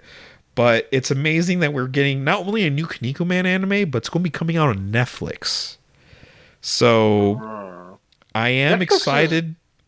is really cornering the market on like buff dudes fighting anime. Yeah, that's true, because they have Baki, Kengan Ashura. A couple weeks ago, they got like Garuden, which is another tough guy, I never heard manly. of that one. Okay. Yeah, they kind of shadow dropped it. Like a trailer came out and it's like a month. It's out. Oh, I'm like, okay. oh, okay. That's not really the greatest in terms of marketing, but I heard Yeah. it's okay. Yeah, But it's I done by the studio that did Lucifer and the Biscuit Hammer, so fuck that studio. I'm never watching anything they've ever made. They committed an ultimate sin. yeah, so I want to start Kaneko Man. I've heard a lot of it, from Shaheen obviously, and it's like up my alley. But yeah, I'm gonna start with like the manga most likely. I will like maybe skip the anime. But I've heard I need to tough it out for the first like 50 chapters. Yeah, like I think they've redrawn the earlier volumes because the art in the beginning wasn't the greatest. But I don't think those redrawn chapters have gotten like proper English releases. So like Ah. the manga is originally rough, you got like rougher translations, rougher art, but it's kind of during when it was more of a comedy parody series, so it's kind of okay. As the series progresses, the art not only gets better, but then it kind of discovers it goes from silly superhero Ultraman parody into a wrestling superhero battle shonen where friendship is the almighty power, and goes so over the top. We're fighting superheroes on Earth, aliens, eventually the forces of Satan and gods and time travelers, and actual Satan gets into the ring at one point. It's Oh. Kaneko Man's just one of those series that I love telling the uninitiated, because there's just so much crazy bullshit that happens that just seeing someone else's reaction is it's always priceless, because some of the most outlandish things I've come across in a battle series has been from Kaneko Man. Like, it makes JoJo seem a bit normal at times. Let's just say that. I have nothing much to say about the next one, my dear friend Nokotan. I mean, technically Monster Girl. Okay, so Uh, this one I'm actually excited with, and it's one oh, of the really? few. This one I'll probably watch week to week because I feel like it's one of those series that's going to get a lot of memes. But I Ah, did see a okay. trailer for it. It just seems really stupid and over the top and fun, and Ah, sometimes you need that. yeah, yeah, okay. Yeah, could be funny. I mean, let's see how it happens. Like, I mean, I'm looking for a new comedy show anyway, so like, if it falls into that, great. And then Based we off have the an trailer, and I've seen a lot of people like already talking about some of the gags from the trailer, and they're already kind of making memes about it. So hopefully it doesn't fuck it up, and it becomes one of those comedy series that we'll reflect on in years down the line, like we did with Asabi Asabase. okay. Next, we have an isekai, but it has, I would say, at least a original premise. If Yeah, hopefully, so it's a journey through another world, raising kids while adventuring. yeah. So Dragon Quest V, if you're a cool tube. Yeah, so basically, I'm not going to read the description, but it's basically a guy gets killed by. It's just killed by God, by a god, and reincarnated. Yeah, God killed me. that's what I mean. That's what it says. I'm not making I this know, up. but like, what did you do for God to kill you? Yeah, and he's sent to a dangerous monster-infested world, and he meets a boy and a girl, and he takes them under his wing, and he uh, takes care of them, and apparently they're really strong. So yeah, it seems like a fun, I mean, as slice of life as isekai can get, but like mostly focus on comedy and fantasy and stuff. But at least it's like different. It's not like how many literally in this one podcast alone. How many like the strongest this with the weirdest that and stuff. Like this is like something like oh okay, this is at least a different premise altogether. It's not about like the strongest this and power fantasy stuff. Yeah. I know we've kind of ragged on it quite a bit so far, but like I'm not again like I'm down with isekai if it has an interesting premise. If I hear good things about this as it comes out, I might actually watch it. I do kind of like series dealing with family and everything like that, so this is kind of cool. And then fantasy with two kids that are strong in the fantasy world kind of reminds me of the later half of Dragon Quest V, which is one of my personal favorite video games. So that's pretty neat. But we'll see how it goes. It could just be a very forgettable isekai that has an interesting premise. Who knows? But up next we have Mayonaka Punch, which is an original anime, but it has no synopsis. So it is an original by PA Works. PA Works has done things such as Angel Beach, Charlotte, Skippin' Loafer, Your Boy Ming, Buddy Daddies. PA Works generally does a lot of originals. They also did Akiba Maid War. So I will be interested in this just because I do happen to like quite a bit of PA Works originals. So this might be something to keep an eye out for. Yeah, the character designs look interesting. Is it about photography? Because the girl's holding a camera. Other maybe that's just like not really about it. It's just a coincidence. But yeah, Okay, I I mean, opened My Enemy List, and it does have a one sentence synopsis, and apparently it does have a manga. So now Annie List is kind of concerning me right now. But anyways, the synopsis is a comedy about two new tubers who are active on YouTube, the world's largest video posting site. So now I'm kind of like slightly less interested. But we will we'll see how it goes. The main girl is named Live. oh god. But she's voiced by Ai Firuz, which I do like her work. She was Power and Jolene. So Oh, okay.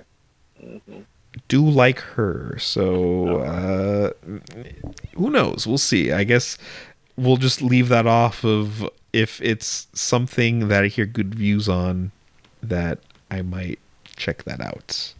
Next one is by Studio Bones. Magical Girl and the Evil Lieutenant used to be arch enemies. Simple synopsis: one's a magical girl who fights for peace, love, and justice. The other guy is from a military family that serves an evil empire, but yet they're going to fall in love. So typical Romeo Juliet type of thing. Says it's But short form, so probably like it was 15 short minutes an form. episode or something. Oh, okay. Oh, it's from Yen Press. I mean, the Oh, it's it's recently licensed. It's not even I don't there's not even a like official volume out for it yet. It's gonna come in August.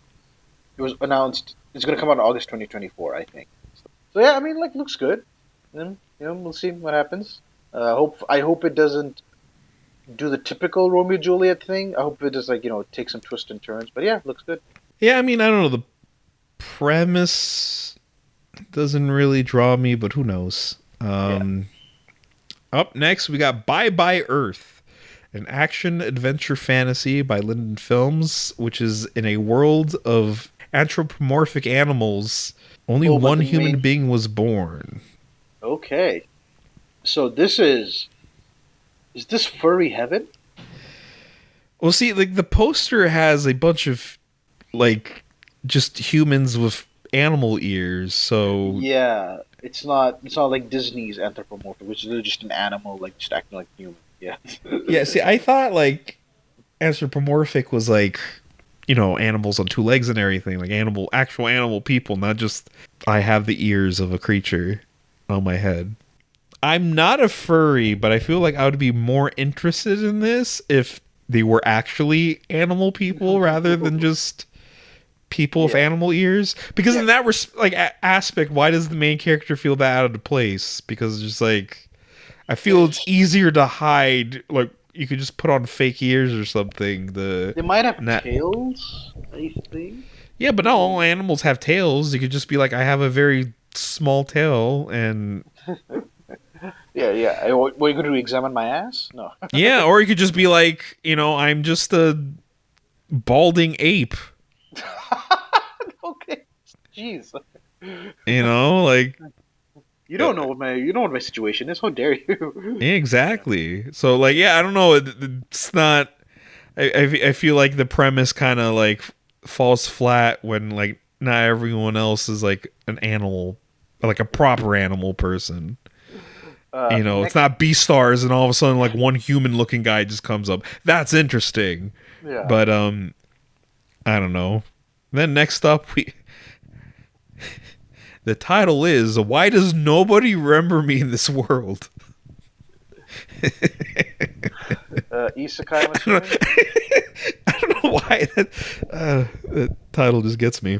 It's Based just off a funny. light What? novel, probably Isekai. Oh, well, Prophet Sid. Okay, I'm just like skimming through the. Yeah, I Uh, don't care about this I at could all. tell you no one's going to remember this anime in a couple seasons. What? uh, okay, Then let I we, Tree My Dear Moments. which is a visual novel adaptation, and in the near future, a sudden and unexpected sea rise has left much of the human civilization underwater. It's a drama, Uh, romance. Not really vibing with it so much, but I guess I don't know so if you're the visual novel fan, maybe this is something you're like pumped for. good. All right, I'm here we happy go. The you got Shane, it. this is the next one's all yours. Yeah. Kaneko Man is back, but this time's the actual anime, not episode 0. This is for the real fans. Uh, yeah, I'm just. It's good for. See, the only thing is, I've told Anime Hero this. I'm really happy for this Kaneko Man anime. But if I find out that there's not an opening, ending, or insert theme, okay, I'm even gonna be lenient. If none of these are done by the legendary Akira Kushida, anime's trash. I don't know why they bothered making it. Okay, very. The gauntlet has been thrown. All right, so production IG, like, because I'm being lenient, okay, you could just have an insert theme. All right, it doesn't have to be an opening or ending. Mhm. But if Akira Kushida is like not associated at all with music on this series, fuck you. Okay, next is Card Fight Vanguard Divinus Season 2. In my very short stint, about let's say about 2 year period, being in the TCG world, I do not play Card Fight Vanguard, and that's all I'm going to say. Yeah, I was in the Magic, Digimon, not Pokemon, Magic, Y- Digimon, Yu-Gi-Oh space. Those were like mine. But yeah, I'm not really interested in card game anime at all. Yeah, I mean, for me, unfortunately, like I don't know, I could be wrong, but like, Unless it's like Digimon or I mean Magic probably will never do it. Oh, maybe they will. I don't know. But like, yeah, yeah, who unless it's knows? Digimon, I because mean, I there think is a Juji comic Ito book did a because magic card, Bandai so is releasing Digimon card game comics right now. really, Yes, you Google it. It's there. So yeah, I don't know how good they are. People were really disappointed though because they were like, we have because Digimon card game on their Twitter. Like we're gonna have a big announcement, and the big announcement was the the comic, and everybody's like, "That's it." oh no, I remember there was another one. I'm not sure if it was like around the same time of the announcement. There's another one. It's like, get ready for this big announcement. We're doing a web novel. I'm like, why the fuck would I want that? Uh, Up next, we got Delilah and Bloom crafting a fresh start with magical tools. Fantasy uh, slice of life light novel adaptation. it's also an isekai because she dies in Japan and then gets reborn in a magical world. And I mean, you can tell like starting from scratch with magical tools. So And that's all we need to know. yeah. Up next, we have Days of My Stepsister, romance slice of life. I don't. And that's all we need to know. Thank you. Up next, after that, we have Igumi Legacy, which is based on a card game, but I've never heard of it. There's no Oh, synopsis. okay. I was like, what the fuck am I looking at? The poster is The weird. cover looks interesting. You got like a buff starfish man. Oh, is that what that is? Okay. Oh, anyways, I'm moving on. It looks sea themed, but no Yeah. clue what this is. Probably not going to get picked up because I've never heard of this card game. So yeah, up next we have Gigi Harem, which is about an upperclassman who longs to have a harem. You know, that's Upper just class. something. Oh, upperclassman. I thought upper class man. like oh, he's a rich guy. That's just like a kid in high school. Upperclassman. Yeah. Yeah, Loves. so dude just wants a harem, and I guess he gets the harem. Good Wait, for hold him, on. I guess. He wants a harem like the one he sees in manga, while this girl Rin, who has a crush on him. Oh, okay.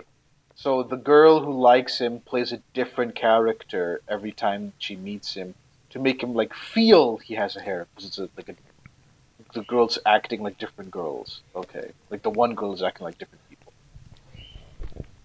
Okay, Girl, if your guy is making you do that, it's not worth it. I don't think he's making. I think she knows he wants this. And Don't it's like, put that okay. much effort into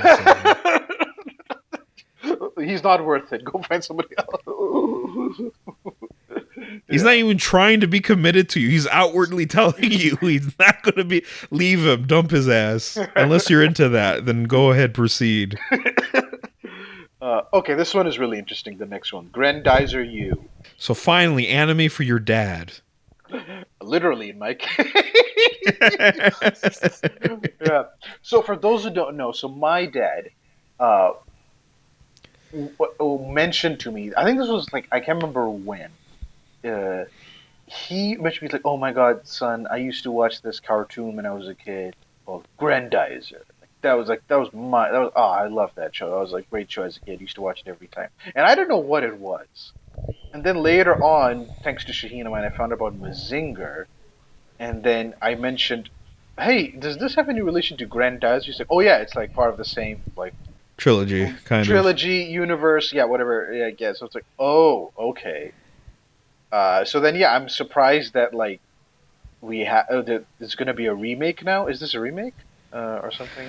Like It what? seems like a remake. Grendizer, I'm not as familiar with. Manga wise, I've read Mazinger and Great Mazinger, and I think for Grendizer, I kind of just never finished it. But in the Middle East, Grendizer's like crazy popular. So that's why I'm like very curious about this, just as like a social experiment, just to see like how my dad would like react to this. That's my Yeah, maybe you could get your dad mecha pilled and start like sprinkling mecha anime around him until he becomes like a huge mecha fan.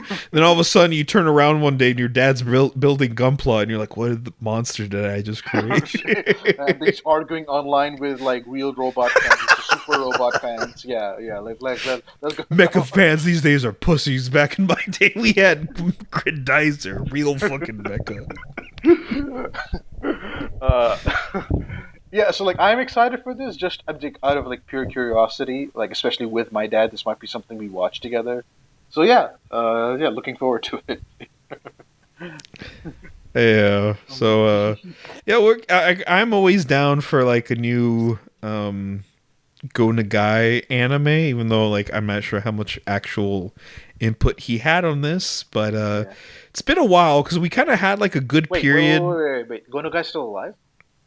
Oh yeah, Oh, I thought he's dead. Oh my god. no, what the fuck? No, I thought he died years ago. no, he's still kicking. He's still working. Oh, okay. Okay. Oh God, knock on wood, man. No, I hope I didn't curse him. Listen, if Go Nagai dies within the next couple of months, you know how to blame. Oh no! Listen.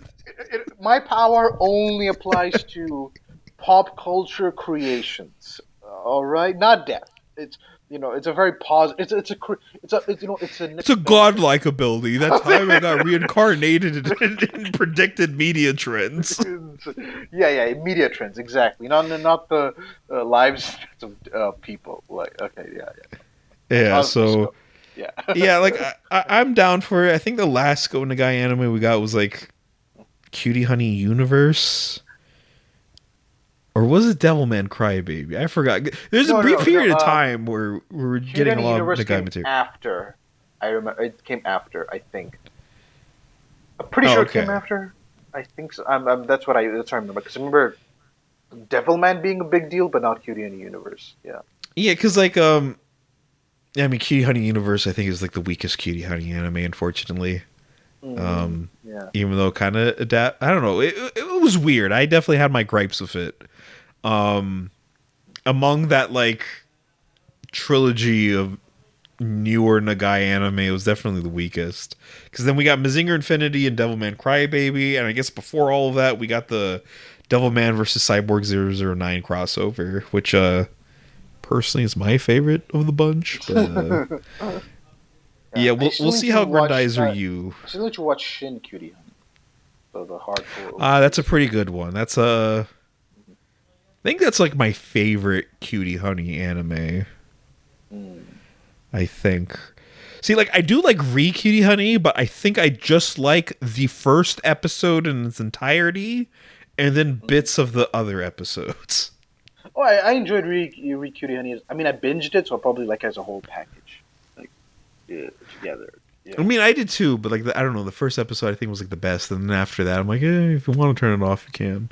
Um, and then the original Cutie Honey anime is just really stylish and colorful and fun, and then uh, yeah. the next three, possibly four anime, I don't really have much to say on. Yeah, we've been going on for a while. We could just like speed round some of these Yeah, things. So one of them we is Near Automata. I know what that is, but I've never played the game, so I don't yeah, know. I need to play the game, but I have not. But that comes a bit later. We have three more before that, which Yeah. is again we put this in English titles, but next up we got Koi wa Futago den Wakiri Nai, Yeah.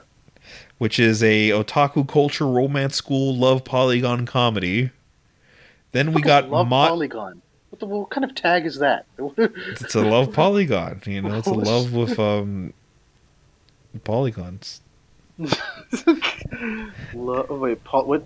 How many sizes of Listen, polygon? Hamza, love triangles, those are so last week. It's all about the love polygon now. Okay. Oh. So up after that, we have modern mistranslation. Again, no synopsis. It just has a bunch of cute characters on the poster. Yeah. So I don't know, the way it looks. I'm like, I could tell this is a thing that like probably going to stay in Japan. Mm, It's probably maybe. not. Yeah. I don't think we're getting it. After that, we got Narinare Cheer for You, another PA Works possibly original. It says original, but I'm pretty sure. Let me check if I go on my anime list if there's a manga listed. No manga, so this probably is an original. Yeah, it's about But cheerleading. Yeah. okay, I thought it was about music based on the picture, No. but okay, No, cheerleading. that's a wheelchair. That's on a drum set. She's on a wheelchair Oh there. God, Jesus Christ! I thought she was sitting next to a drum. It's a wheelchair. Oh my God. Okay, Who makes moving wheels on like from that that. though? I mean, I've mentioned, I am a bit further away from my screen, so it looks like a drum that she's sitting next to. I didn't know. Like, okay, wheelchair. But then Yeah, after man. that, we got No Longer Allowed in Another World. At this point, I'm not even interested in reading the summary. Yeah. Then we got Our Last Crusade or The Rise of a New World, Season 2. Have not heard of Season 1. No synopsis. Again, that's kind of weird for something It's that's coming on continuing. Crunchyroll, so I'm assuming season one is also on Crunchyroll. But yeah, I never heard of it before. And again, it just looks generic. Like, I feel like I've seen this anime like 20 times Hmm. already. Yeah. Up next, we got an anime I'm kind of interested in, which is Sengoku Yoko, The Chaos of a Thousand Demons arc. which is a Satoshi Mizukami anime. The first season, Sengoku Yoko, came out like 2 seasons ago, and Yeah. So people Satoshi. watched it. They were kind of excited because at least it didn't look like pure dog shit like Lucifer and the Biscuit Hammer. Effort was made, but I think because it didn't have like, because people are so like spoiled by like big budget jump adaptations, so when they Yeah. see like an action series that doesn't have like crazy animated fight scenes, like I don't think it gets as much attention. There's some interesting action, but like it's not animated to that caliber, so I think it kind of fell off people's radar. So this is season 2 of Sengoku Yoko. Yes. I mean, see, like, anime does this weird thing nowadays where rather than calling it a season 2, they're like, oh, it's the second core, and altogether the anime is going to be like 39 episodes, but we're going to go on break for a season. Oh. So I'm like, Okay. technically it's a season. It's like, no, it's a core. I'm like, there, all right. I think that's just arguing semantics at that point. It's both. It's like it functionally is the same thing. Yeah, I mean, it's basically season 2. Like, no. See, season 2 is like if I take a break for a whole year. I only took a break for a season. I'm like, oh, okay. All right, that's cool. But anyway, Sengoku Yoko, again, Satoshi Mizukami, supremely underrated. Even though watching Sengoku Yoko as I'm watching it, I'm not sure if it's the way the adaptation is, or maybe I have a little bit of nostalgia goggles, or I'm kind of like, damn, this is good, but it's not as good as I remember. And it's probably because, despite it being an underrated series, it was probably one of my earliest, like, shonen series. Oh. Mm. Like, I finished reading Sengoku Yoko way before, like, I finished Dragon Ball Z, Naruto. Why? Because I really liked Lucifer and the Biscuit Hammer, which I somehow came Oh. Okay. across on my anime list. And I'm like, Oh. damn, what else is this guy cooking? And Oh. I got Sengoku Yoko. And, yeah, so, again, I don't know, with manga, like, early on, I got exposed to more series pretty fast. I think it was because the first manga I ever read online was like Blue Exorcist. I'm like, wow, this is really cool. I want more like it. And I went to my anime list, and my anime list has recommendations. And I kind of went through a rabbit hole, eventually came across Lucifer and the Biscuit Hammer. Mm. And then through that, I went on another rabbit hole looking through its recommendations, and I came across Doro. Oh. So you were just looking at like My demonic. anime list was literally how I just became fans of a lot of things I'm currently super Yeah, but like into. the trend of like you just wanted like demon manga essentially.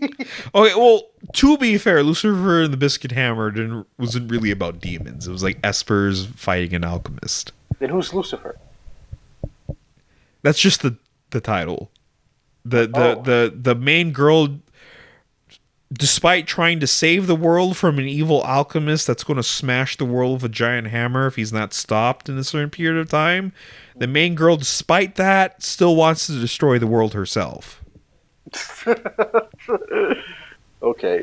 Uh, But continuing on, we have So Shinmin, How to Become Ordinary. And it's a mystery series. yeah, I thought it was romance, but no, this is a mystery. Yeah, I know. See, like, I actually, like, I originally would be like, don't care. And then I saw mystery. I'm like, oh, okay. Interesting. Maybe not so ordinary after all. But is it supernatural or is it like? Okay, listen, I don't need that for me to get interested. I could be interested in other things too. I know what you're trying to insinuate here. I've grown as a person. Oh, okay. Yeah, but I don't know. The description doesn't really hook me. Also, the poster has food. And- Damn, what did food do to you? I'm not a foodie, so it's like when people like like I have my likes and dislikes with food, but when people get like really into food, I'm like, it's just stuff you put in your mouth. Damn, dude. Damn. I don't know. See, I have more of an interest in food. I am also Yeah. like one of my hobbies outside of anime, manga, and all sorts of nerdy stuff. I do enjoy cooking and baking. Yeah. So yeah, that though to I should watch or read more cooking stuff, but I haven't. I think the only cooking series I've completed is like Toriko, which is Does that count? It's like there's cooking all right, but like okay. very over the top shown. So Yeah. I it's have more okay. So the battle next, than cook. yeah, I have no idea what the next anime is. It's just called Shy, second season. No Yeah, synopsis. so Never. again, I don't know why second seasons don't have synopsises on live chart, but I've heard about it. It's like a superhero show with a really shy superhero. Um Ah, I've okay. heard all right things about the first season, so like I might check it out sometime because superheroes are always a thing I enjoy. Same. But You had me at superhero. Now I'm interested.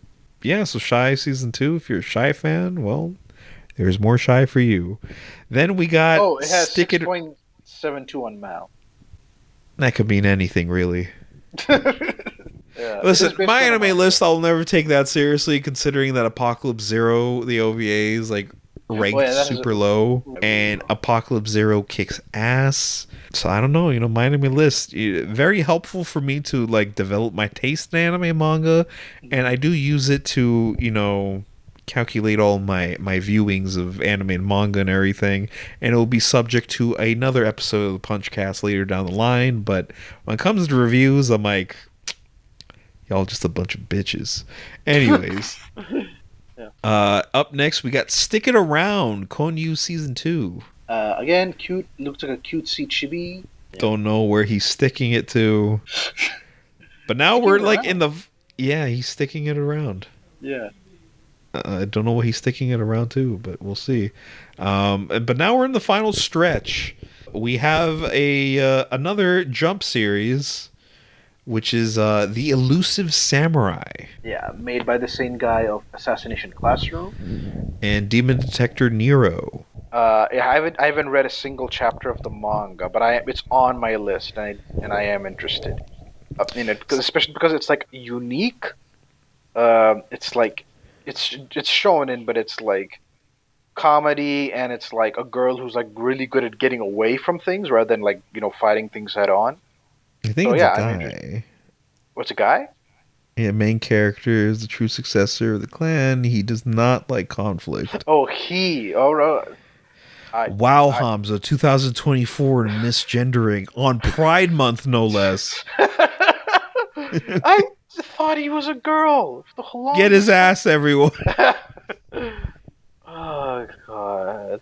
Listen, it's a drawing. What do you want me to do? Okay. Cis people these days. Oh, okay. All right. Jeez. Jeez. No, anyways, I Yeah. did read a chapter of the manga when it came out, Mhm. and I think this was around the period of time where a couple series I was reading was getting canceled, and I was getting really Oh, salty and upset by it. So I'm just like, yeah, this is a good first chapter, but what if it doesn't survive? And then it wound up doing so well, it got an award, and now it has an anime. So I will probably watch the anime, and then after that, I might hop on to the manga. okay. All But right. I'll probably wait for the first season to finish. I'm not like that hyped where I have to watch it going live. I think so far the only series I'm going to watch like live are probably going to be Kaneko Man and that Dear Girl anime. Because I always Ah. like having a comedy series I could watch weekly. Nice. But This so next one far, is yeah. also Oh, a comedy. Grandizer. Oh yeah, Grandizer, Grandizer. obviously. Right. Yes. For me, Yeah. it's I mean, I don't watch seasonal anime, so I wait for things to end. So it's like probably Grandizer. Some like yeah, the deer thing if it turns out to be really funny. That isekai with the two kids looks okay. Uh, oh, definitely Suicide Squad isekai. Because I don't know. Oh, yeah, that one. Yeah, Especially since this is going to be just like streamed on what the Max. fuck is that? Yeah. We'll see. And if like again, depending on other things like let's say Chubby Girlfriend or I don't think that's coming out.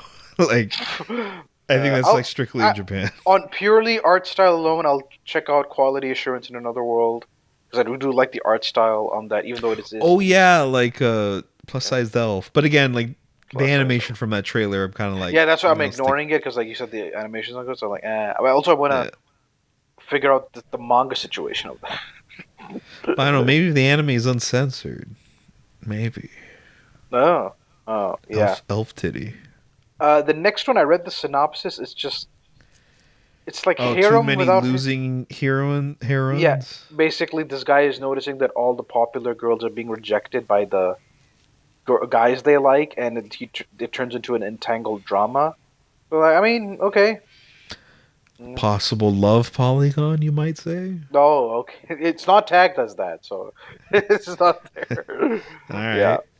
Up Uh, next, we got Tower of God season 2, which I completely forgot about season 1. I did watch it, but I wasn't that blown away by it. But the lizard guy was cool, and that's all I could really say. yeah, I'm gonna read the webtoon one day, probably at some point. And then yeah. So right now I'm I'm just like, surprised it took so long for this because, like, I remember for a while when it was coming out, people were like, "Oh boy, this is like really cool," and they were like gassing it up. And then they kind like that in God of High School. I remember years people were telling me the source material was amazing. The yeah. animes for them come out. They're talked about when they came out, and like they have hype behind it. But then as soon as they're done, they like fade away to obscurity. I think it's two things. I think it's that because that's just how seasonal anime is. As soon as it ends, it's like we forget about it. Also, I think both of them are have ended now, so it's like the story's complete and people have moved I mean, on. I've So, heard both of them weren't really the greatest like adaptations either. So like mm, I think but yeah, I think Tower of God rushed things, and then I think I don't know Tower. No, it's not Tower. God of High School is just weird. Like I wanted to like it, but it went through like, oh yeah, it's a somewhat realistic martial arts series, and all of a sudden people have like JoJo stand powers, and I'm like, what? yeah. So I mean, let's just hope it's better and people figure out how to properly adapt webtoons because that this is still new territory for anime. So like, yeah, let's see. But like I don't feel like it should be that hard. It's just, I you know what think I it's the mean? up Like and down scrolling, Shaheen. That's what really like trips them up, you know. I don't know how that like fucks you up when you're trying to do an No, adaptation. because like That's you're trying to make weird. when you're trying to make storyboards out of it, right? Like it creates a problem. That's my. I guess, but I don't know. That seems like a very flimsy excuse to be like, oh damn, like I don't know. Yeah. Anyways, up next we have an anime we're kind of hinting at earlier, which is Yeah. VTuber Legend: How I Went Viral After Forgetting to Turn Off My Stream. Yeah. So full disclosure, me and Shaheen are VTuber fans. We've been fans. Well, okay, let me clarify. I'm a fan Oh, of one VTuber. you were a Hololive fan at the start. Don't lie. I was. See, listen, I had that phase in 2020 where everyone was into VTubers. I'm like, wow, because like I've never really been a big fan of streamers, but you slap an anime girl in it, I'm like, maybe you got my attention. Yeah. So Same. for I'm a the same. bit, yeah, so for a bit, then I fell off, and then like for a bit, but then I got introduced to another VTuber company called Niji Sanji, and they just had their English branch. I'm like, wow, amazing! I was following all of them, but Yeah. then not to go off and turn into a whole VTuber podcast, but they basically shat the bed so bad that I almost gave up on VTubers entirely. But then one of my favorites was part of that company, and she left that company. I'm like, well, it's all over for VTubers. But then she came back, and I'm like, we're so back. So, Pomu Rainpuff, aka Made Mint, the best to ever do it for me. Yeah. So The only. as soon as I saw VTuber in the title, I'm like, you've got me. I'm in. What are we doing? So yeah, I'm hoping it goes into the. I mean, I should read the. I haven't even read the description yet. I hope it. I'm assuming it goes into the behind the scenes of the VTuber industry, which I'm interested in. I hope it does that, like same way how Oshinoko goes into the behind the scenes of the idol industry. Maybe Well, not as dark. Yeah. the genre tags just say comedy. Yeah. Maybe it's not that. Maybe it's just like, or maybe there has to be some truth in it or whatever. But like, yeah, I am This I'm interested in. It looks. I mean, he has VTuber in the title. That's all I need, to be honest. I'm being. That's it. Poster looks Damn, good. Hamza. VTuber in the title. Comedy. That's fine. Make me But laugh. see, if it said, Idol Legend, you would have been like, man, fuck No, this. okay. So here's the thing. I idols. If correct me if I'm wrong. In Japan, they basically mean like music stars, like pop stars would be the equivalent in North America, right? Yeah. That's where you lose me. I'm not a big music fan, especially pop music. I don't care. But VTubers, they are considered idols, at least on paper. In reality, like They they're can, depending on company and what yeah, they they got want to yeah, do with it. yeah. So they don't have to be music related though. Some of them are, but some of them aren't either. Like they have no music skills whatsoever. It's just purely based on personality. So yeah, So you're right. I will admit, if it was idol something, I'm like, I don't care. Like what's that one? Love Live, whatever the fuck that one's called. I'm Yeah. very curious about that one just because I've seen so many people like I've come across people online that are like super big into like mecha anime and like 80s shonen and all this and they're like Love Live whips. I'm like and I think the author Berserk, rest in peace, like I think he was into Love Live or like one of those idol franchises. So I'm like, all right, there's clearly a draw here that I need to make some kind of connection to. I mean, George Miller, creator of Mad Max, made Happy Feet and Babe. Oh, I thought you were about to say like, yeah, George Miller is I like was into into idol. Love Live. I was gonna be like, okay, maybe I need to check out this Love Live. Oh my god, that would be amazing. He was a doctor though, George Miller, Yep. turned filmmaker, which I'm like, that's stick with one. So don't. If some people could do it all. Yeah. Okay, so the next anime has childcare and vampire as a tag. I don't know Yeah, what. no synopsis. It's called Delico's Nursery. Yeah. It's like I guess a bunch of vampires in the back, and then Oh, there's a note. Recent headlines. Delico's Nursery TV anime debut delayed by 1 month to August, citing production circumstances. well, there we go. Yeah. I guess August is still technically summer, so Yeah. it's still Yeah. in the lineup. Yeah. Then up next, we got another no synopsis being Jochum. Jochum. Yeah. It's just a cute bunch of cute characters again. And then finally, the last anime TV series that we'll be talking about is Rick and Morty, the anime. I I don't Okay, know who so asked for this. I've watched Rick and Morty till season 5. I haven't seen season 6 or 7. I Uh, have. yeah. How were they actually? Were they generally good, funny?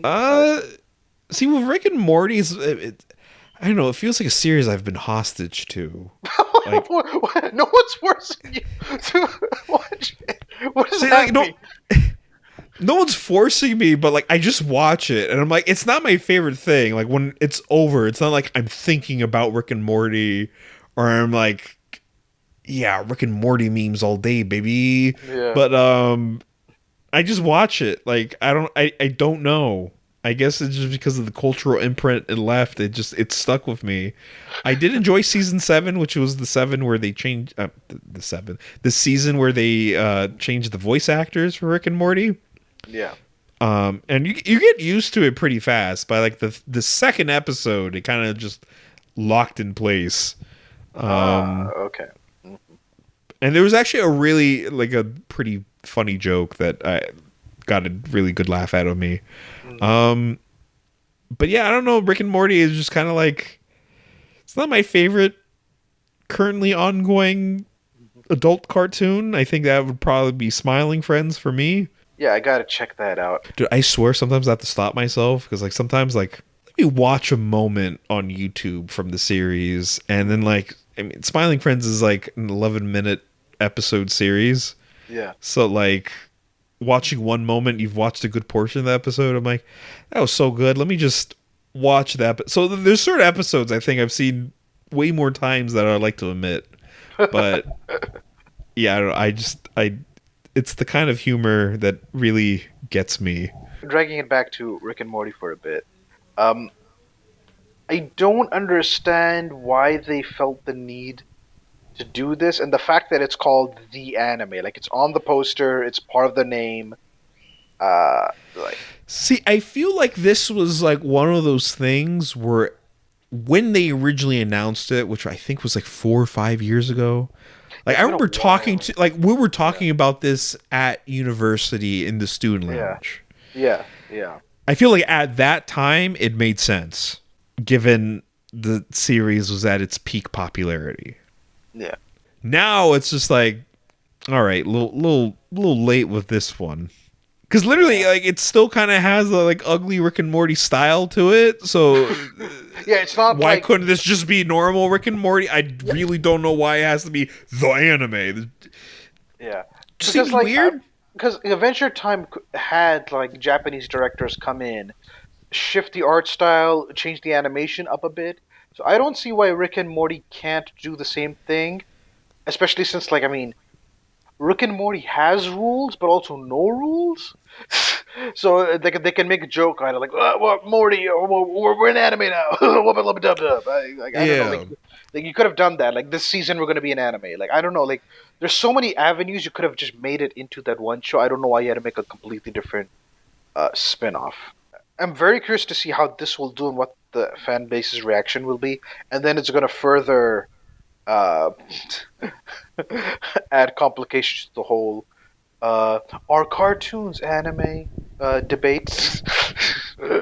Yeah, see, I'm wondering because the Scott Pilgrim anime is not on my anime list. Yeah, neither is Avatar: The Last Airbender, which is like I think the Well, progenitor okay, see, that one I could kind of understand. But like Scott Pilgrim, I'm like, all right, why is this not on my anime list? It's like, it's an anime. Like, come on. So I'm curious if Rick and Morty is gonna clearly says Rick and Morty the anime. Well, okay, to fight back on that, Netflix did a three-season Transformers series, and it was introduced as an anime. See, Like it's that's the company slapping that on. I'm pretty sure the original intent wasn't to be like, oh, this is a Transformers anime. That's just uh, Netflix trying to capitalize on a trend. This trend. is like Okay. a studio in Japan calling it Rick and Morty the anime. All right. Okay. Yeah, I can see. Yeah.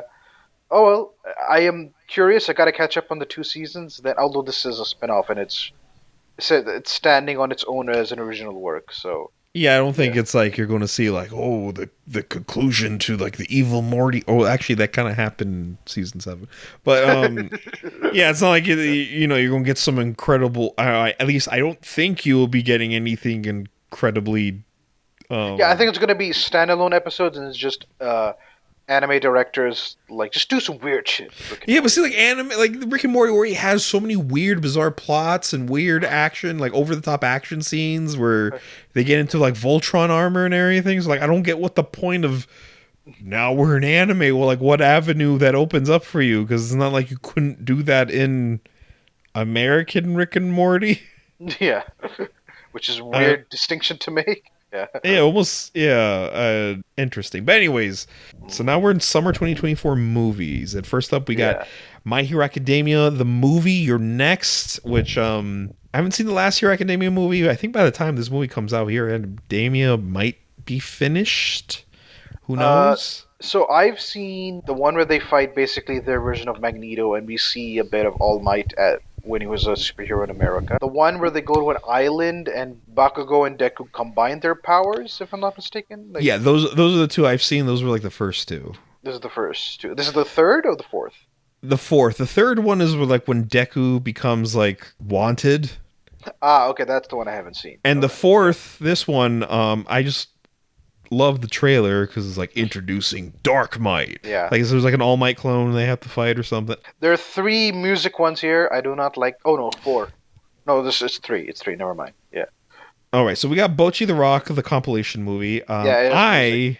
I enjoyed Bocchi the Rock, Yeah. but I don't know these compilation movies. I mean, I know what their purpose, but I'm not going to go on my way to see it. Then we have Yeah. Look Back, which is a Tatsuki Fujimoto one-shot adaptation being turned into a movie. Looks fantastic. Look Back was really good. I'd highly urge anyone to read it. If you have the Jump app, it's there along with Goodbye Eri, another Yeah. fantastic one-shot done by Tatsuki Fujimoto. To me, Fujimoto's the GOAT. Then we got The Colors Within, which is a drama music, which I probably would have brushed off, but it is a Science Saru production, so Oh, if it has more of their trippy art style, I might be more inclined to see. but it's about Um, music, is it? No. damn, yeah, I mean, it says drama, music, and genre. Damn, you're that allergic to No, music. no, no. Don't like it. Damn, man, I see a guitar. I'm like, nah, it's over. It's so Yeah, over. as soon as I saw a drums, guitar, even if it okay, if it was like a heavy metal band, then yeah, Okay, I completely. was about to ask you that because there's a Like comic I that's don't. really like Oh, Murder Falcon, where you're going to be like, no, but it's about music. yeah, heavy metal. I can take it. You can do crazy things like extreme things with metal, whereas with pop or like I don't know whatever other genre you can't. Also, like I love Detroit Metal City. So Oh, yeah, I was about to ask. I'm like, wait, all this time, I'm like, didn't you like Detroit Metal City? I do. But it's just like when I see like I don't know, like a girl playing a piano and it's like orchestra, I'm like, fuck it. I don't know, man. Sounds a little sexist to me now. Oh, but it's not sex. It's the piano. It's musicist, if anything. Or Okay, like, you heard it here, folks. He's musicist. yeah. Shaheen hates robots. I hate music. There we go. Listen, one of them will take over the world. The other one has the potential to save the world. But anyways, then we got the Mononoke movie, Phantom in the Rain, which Mononoke was a really fun supernatural mystery series that was really underrated, but has been getting a lot of love recently. So that's pretty Oh, cool. I didn't finish it. I watched it with some of our university friends. Like one, I think the first one was like 40 The minutes. university friends I probably introduced the series to in the first place. And they're, the Wollongong University friends. Oh, really? Yeah. Okay. Me and a friend of ours, Jay. But like, yeah, okay, so this is part of that. Wow, it took a long time to get a sequel. I know, but like it's a very beautiful looking series. Like I mean the original anime, like almost every shot you probably could have turned into a wallpaper, no problem. Then we have a Gintama movie. Um It oh, it's okay. just an edit of a story arc. Okay. Oh, okay. So Because I was like it's a wondering, I'm like, compilation movie. Shaheen doesn't like serious Gintama. No, see, I do. I don't like final arc serious Gintama. Oh, okay. See, because Gintama used to be like one of my number one favorites. I loved Gintama. I just never finished it. The final stretch of the manga just becomes like a bunch of serious arcs, which Mhm. before Gintama would do that as a little treat. And I remember me and like friends I used to talk to at the time used to be like, damn, imagine if he did this all the time. He'd probably be the number one Jump series. And I guess he heard that and he decided to just that's how he's going to conclude Gintama. And I'm like, damn, I kind of don't like it was definitely a monkey's paw situation, which is funny because the mangaka often draws himself as a gorilla, Oh, so it was a yeah, gorilla's he paw does. Yeah, situation in there. I've seen the few episodes of at the end of each episode, the mangaka gives commentary on like how annoying it was to make the episode. Yeah, so I mean, he often refers to himself as a gorilla. So, Yeah. yeah, I think Gintama is coming back. I guess do a final arc because I guess the anime never did that. I'm not too sure. I need to hop back into Gintama eventually because for a series that I once considered my favorite, I should give it the honor of actually finishing it at some point. But I might also just rewatch it from the beginning because even though despite me liking Gintama, it took me like 50 episodes to like get it. Mm, yeah. Which normally I'm not like that person because I know like people with One Piece would be like, "Oh man, when does One Piece get good?" And I'm like, for me, I'm like frame one. Yeah. One Piece I never had a problem. Yeah, like Uh, that's why when people are like, I just finished Arlong Park. When does One Piece get good? I'm like, for you, I guess never. for me, it was good, but what really shot it up to like, oh, I see why this is special, was probably Alabasta. was You see, Alabasta, I remember, that's where I'm like, this will be something I will remember for the rest of my life. uh, And then I've been on that boat since. Well, okay, I say it like I was reading that live. I didn't get into One Piece till like 2013-ish. But yeah, no, I've been following One Piece since then. So yeah, it's been a good chunk of my life I've been dedicating to One Piece. I mean, again, at one point of time, One Piece was like my number one thing. Not just anime, manga, it was like thing. It has definitely fallen off since, but it is still a series that I massively respect and enjoy. But continuing on with the movies, what's remaining, I really don't have much to say about any of them, so we're just going to speed run through them. We got Be Forever Yamato, Rebel 3199. is this related to Galaxy Express 99? It is by the same creator, and he does a lot of crossover in his series. Oh yeah, because that's the universe doesn't make any sense. Okay. I really need to get more into Leiji Matsumoto's stuff. I just haven't yet. I don't know where to start. Like Captain Harlock, Galaxy Express. I mean, you can kind of start anywhere, but you just have to like commit. Listen, I already have DC and Marvel to worry about. I don't need a. Okay, it's not that bad. You can still watch them in the vacuum. Okay. It's not like they're not like that essential. Okay. Yeah, a few moments of Cheers has music in it, so therefore, no. Then Rabbids Kingdom, the movie is that also has music. God damn it, no. Yeah, okay. But see what I like about this with the genre tags is like idols parentheses male music. Also going back to Yamato genre tags adult cast. I'm like, what the fuck is that's a tag? Which I'm like, I'm pretty sure we've come across a few anime since then on it that also have adult cast. Yeah. Okay, Mononoke also says adult cast, but still, like, that's interesting. Then we have Ghost Cat Anzu, Fantasy. Zigapane, STA. I've heard about Zigapane, but I've never gotten into it. So wait, is this the one with the green and red mecha? Or is that something else? No clue, because I could have sworn, like I've always heard of Zigapane, but like I had no clue it was a mecha. I don't know why. I always thought it was just by Sunrise. I mean, for some reason, I thought it was like some alien series. No, it's not. It's another. It's a green mecha, but it's not the one I was thinking a part of it, but who knows? Then we got Stupr, STPR movie. Hajimari no Monogatari Strawberry School Festival. Again, idols, parentheses, male. Yeah. So it has music in it, so therefore it is unworthy. Okay. Unworthy. Okay. Then we got a Crayon Shin-chan movie, because of course there's always got to be a Crayon Shin-chan movie. This time it's Our Dinosaur Diary. Have they run out of ideas, so they're going with dinosaurs, or do they need money and they put dinosaurs in it? What's the situation? I've always heard the Shin-chan movies are actually really good, and I remember I did watch a handful of them, and they were all pretty solid movies with like great animation, funny gags. So I don't know. It has a dinosaur, so I'd watch it if I was in Japan. I don't think this is ever getting subtitled. If it does, it's going to be like a year and a half away.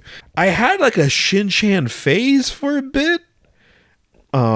I watched the dub version of it, which is a very different version of Shin-chan. But I did watch the dub. Then I got curious. I read a bit of the manga that I could get physically, which I think was just volume 1 and 3. And then I watched a bunch of the movies, and then I kind of burned myself out. And then oddly enough, I did a movie review for the Shin-chan movie where Shin and his family go to Mexico. And it is for some reason one of my highest viewed videos, but like no one comments on it. Or likes it for that matter. So like I don't know what's going on there. Maybe the YouTube algorithm was kind to you that day? Or I guess, but it's still consistently one of my most viewed videos, which is weird because then, like, when I look at my stats, it's like Dark Tokusatsu, Poppy the Performer, Tokusatsu Introduction for like one of the series I talked about, and then Cran Shinchan the movie. But continuing on, we got another Idols (parentheses male) uh, movie for King of Prism, Dramatic Prism .1. Yeah, I mean, all you need to know has music in it and sports. I don't know where sports comes See, in. it's a movie and it's original, but I feel like this looks like it's based off a game. Then finally, we have an Anpan Man movie. I know Anpan Man is probably the number one hero in Japan, but I know nothing about him except that he was the inspiration for One Punch Man. Yeah. Oh, I see it now. Okay, yeah, that blew my mind. Okay. Yeah, Hamza, I'm not sure if I ever told you this, but I did have a couple subscribers tell me that I was one of the first to talk about One Punch Man on YouTube. I don't think it's true, but if it is, I deserve more subscribers. But Okay. Uh, yeah, but you hate it now, so you know. oh, I do not hate. Why do you slander me so? See, in one of the previous podcasts that like had the audio corrupted, Yeah. fucking Hamza, like towards the end, out of nowhere, is like, yeah. So Shaheen, tell him how about like how you hate Jujutsu Kaisen and Kaiju number 8 and for what other popular show. And it's like, yeah, tell him how much you love, and I have to defend myself so I don't get like mobbed. Yeah.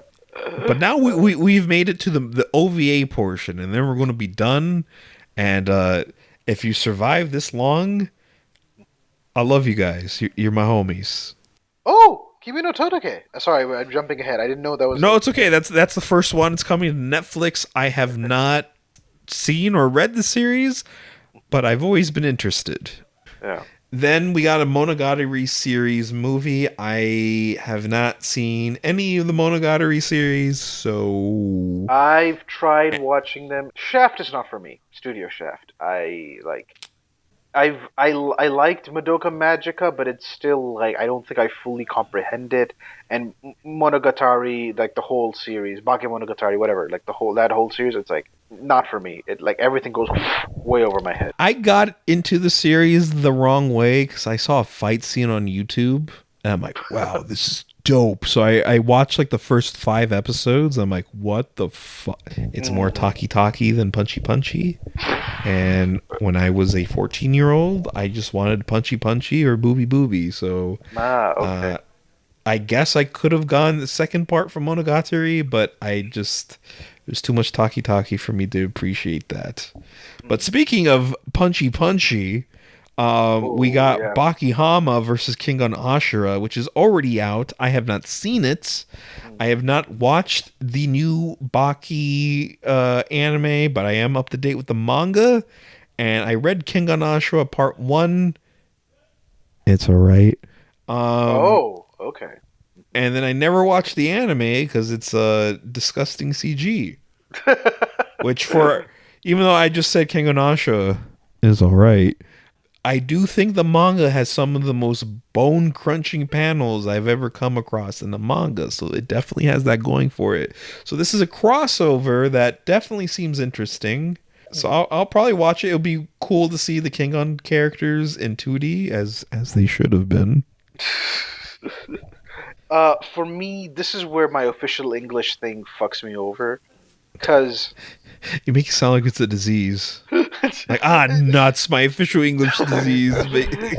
so let me start with Baki. So Baki, the second series is fully translated, but the first series isn't, and I want to start from the beginning. I don't want to jump, even though I probably can. I don't want to jump to the second. Then with Kengan Ashura, there's an app called Kamaki that has the chapters, and it has even the sequel. But for some reason, even though Kengan Ashura has ended, it's still ongoing in the app. Like they're still like finishing up the backlog. I'm like, okay, that's weird.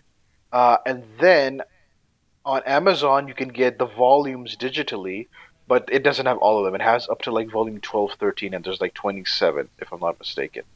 Fucking Ashra. So like it is on my list. Yeah, there's the Baki versus Kengan, and then of course Kengan is coming back for another season. Yeah. Season 2, part 2. I don't know why anime's doing this these days. Like I think it was like what was it like Attack on Titan, the final season, part 1. And I'm like, Yeah, part what? one. Yeah, the end, part three, part whatever. Like, yeah, it's like it's the final season, but we're gonna break it up into multiple parts. This one I'm most excited for. This one I will probably watch day of when it comes out. Oh yeah, because they all come out all together. I'm assuming because it's Netflix. Yeah. Terminator Zero. So I love Terminator. I love T1. I love T2. I like parts of T3. Uh, Yeah, same here. yeah, 4 had an interesting idea, but I don't think it executed it well. And then 5 is god awful, Genesis. Didn't even spell Genesis Oh properly. yeah, yeah, that one I saw, and then I never saw Dark Fate. I wanna see Dark Fate, but I was very annoyed at the time by like I was just burnt out like on like Terminator. Although I am annoyed that it's like we're just like reusing ideas. Like let's get Sarah Connor, old lady Sarah Connor back in. I Let's mean, like at bring this point in time, like how many times can you send back a robot to the past to get robot. its ass beat? I don't know. I would like. Also, did they ever explain why they can't just kill the Sarah Connor's like parents? Make sure she's never born? I don't know. No, because Or why couldn't they just go back to the dawn of humanity and stomp us out before we even begin? but then that would create a paradox because then you need humans to create robots. That's true. Yeah. So Well, if I see, think that shows why they suck. They can't even survive without us. yeah. So yeah, I don't know why. I'm pretty sure there's some rule somewhere on like why they can't go too far back, or there's some limitation in their time travel technology, See, or like I don't want to be like one of those movie fans. Like, oh, well, why did you do this? But like as the series progresses, it's like, okay, why really didn't they do this? Like, if you're going to keep on doing this over and over again, like, why hasn't this been addressed? If you're going to keep on okay. picking at the series, If you rewatch T1, T2, so like at the end of T1, they find the arm of the Terminator, and then like a computer guy use like through that creates Skynet, and like also Sarah Connor gets involved in the middle of it because she nearly kills that creator guy. So maybe they know that like Sarah Connor, we need Sarah Connor. We can't kill all of humanity because humanity created us, so we can't kill humanity. That's number one. Number two is that no, but they want to kill Sarah Connor in the beginning of T1, so it doesn't matter. Never mind. My argument is black. Never mind. Yes, I don't know why they can't go back and just go for her parents. Yeah. yeah, just end her bloodline. Yeah, Like just the end her Connors bloodline. never existed. Yeah. So yeah, I'm Um, interested in Terminator Zero. I'm hoping we'll get some, because AI is like a genuine like it's here now. We're living in it. So I don't. Maybe this will give some catharsis or yeah, I something. guess like now would be the most interesting time for Yeah. that if it has something to say. Yeah. Although Considering that, this was made way before like the AI revolution we have now. Like consider because animation takes time. So yeah, we still had like drone technology and everything, so yeah, true. that's still as Yeah. scary. Anyways, Uh, Shaheen will be so happy eating popcorn and seeing robots die. Like that'll be like Shaheen's dream. you know me, I love when robots die. Okay, so when it comes to the other movies, it's really there's nothing Well, there. OVAs. I mean, there's Oh yeah, sorry, Sandyphonium, yeah, which I have has not music, seen so yet. I do it's want to see horrible. it.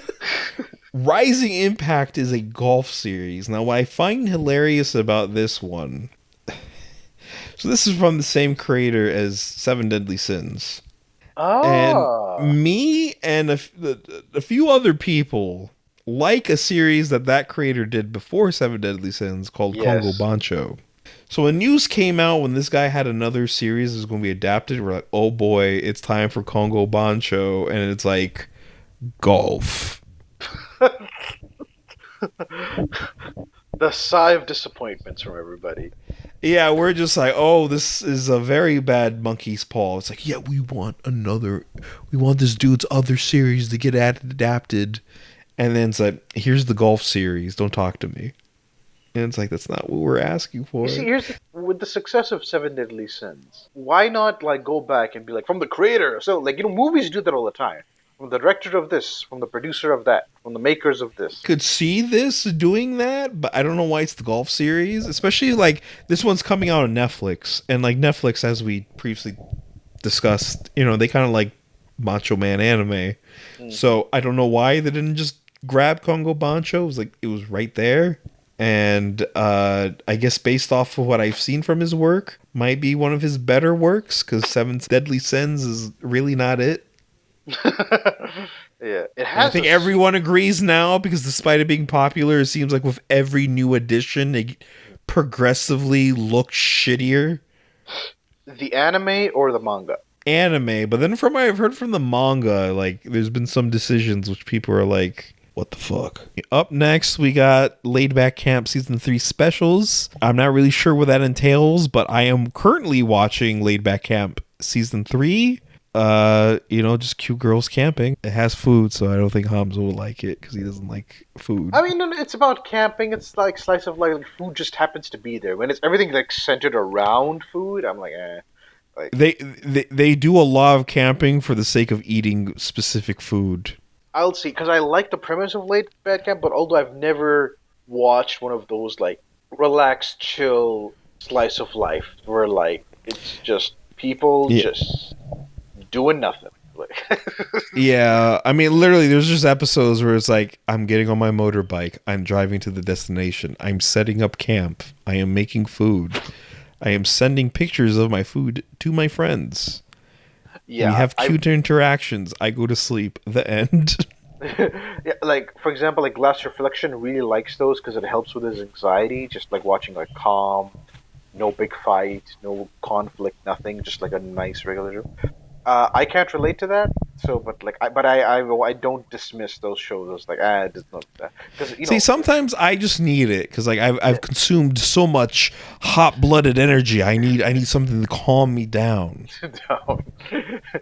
So yeah, I am interested in Laid Back Camp. It is on my list of things to eventually get to, both manga and the anime.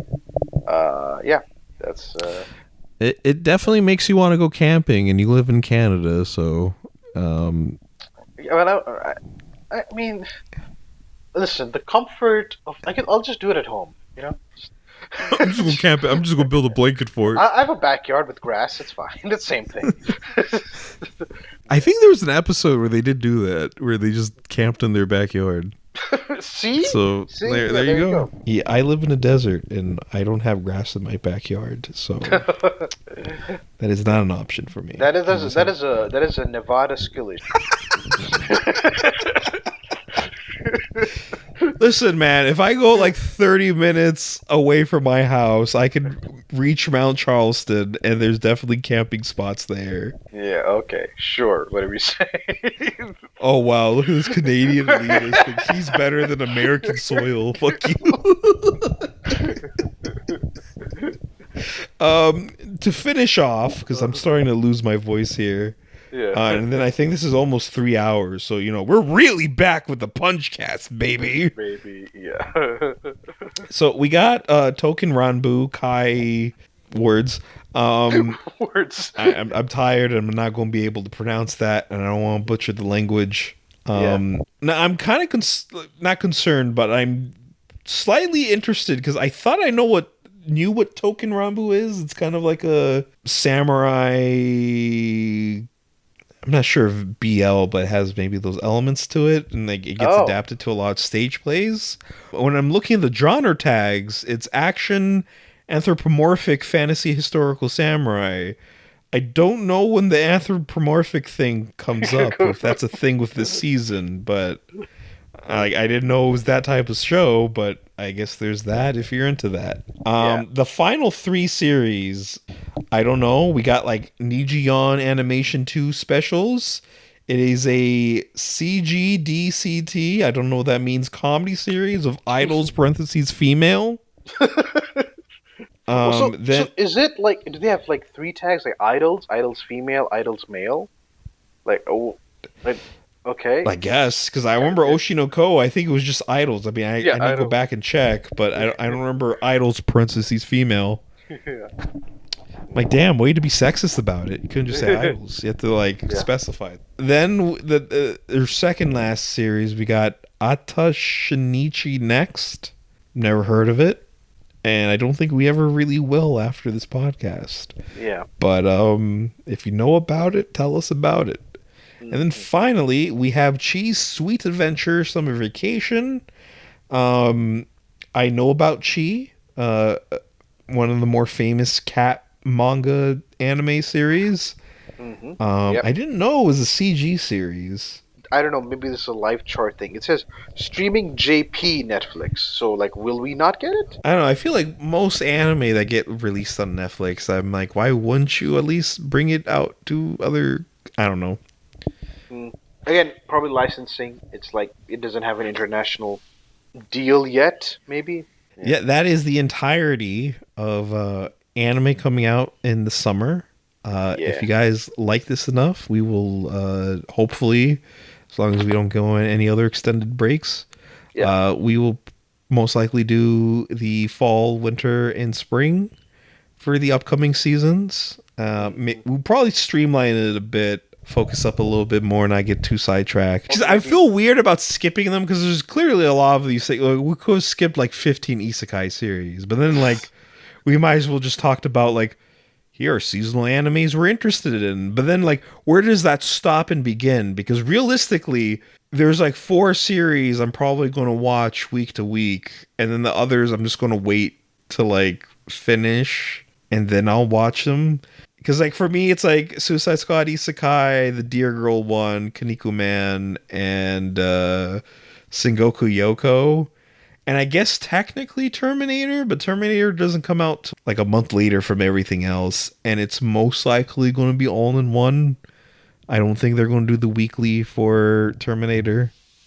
Yeah. So for me, it's definitely Terminator, since that will come out all at once. I don't have to deal with, and I can just binge it all together.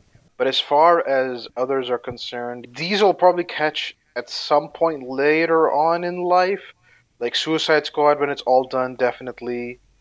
What else? I'm just going through it right now.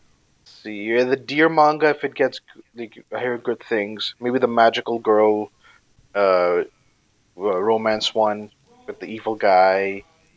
I think that's, Grandizer, definitely, because I gotta watch that with my Oh, dad.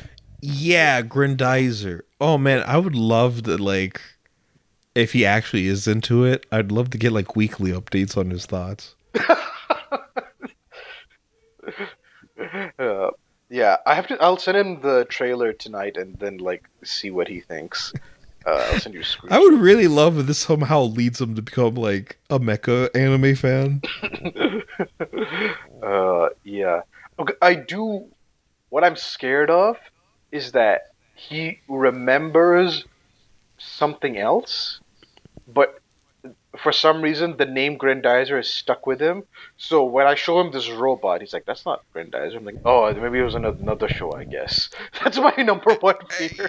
Given like the region, Yeah, I'm pretty sure it would have to be Grandizer because I don't know what other mecha series would have been like popular enough for that. popular enough. Yeah, I mean, okay, when I was living in Dubai, yeah. all right, like I went to like a proper art show. As was what you got all these fine pieces of art, surrealist, landscape, all this.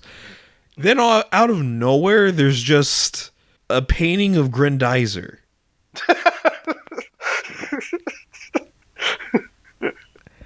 And then another time, I was walking through like a heritage village for Arabic culture. Yeah, yeah.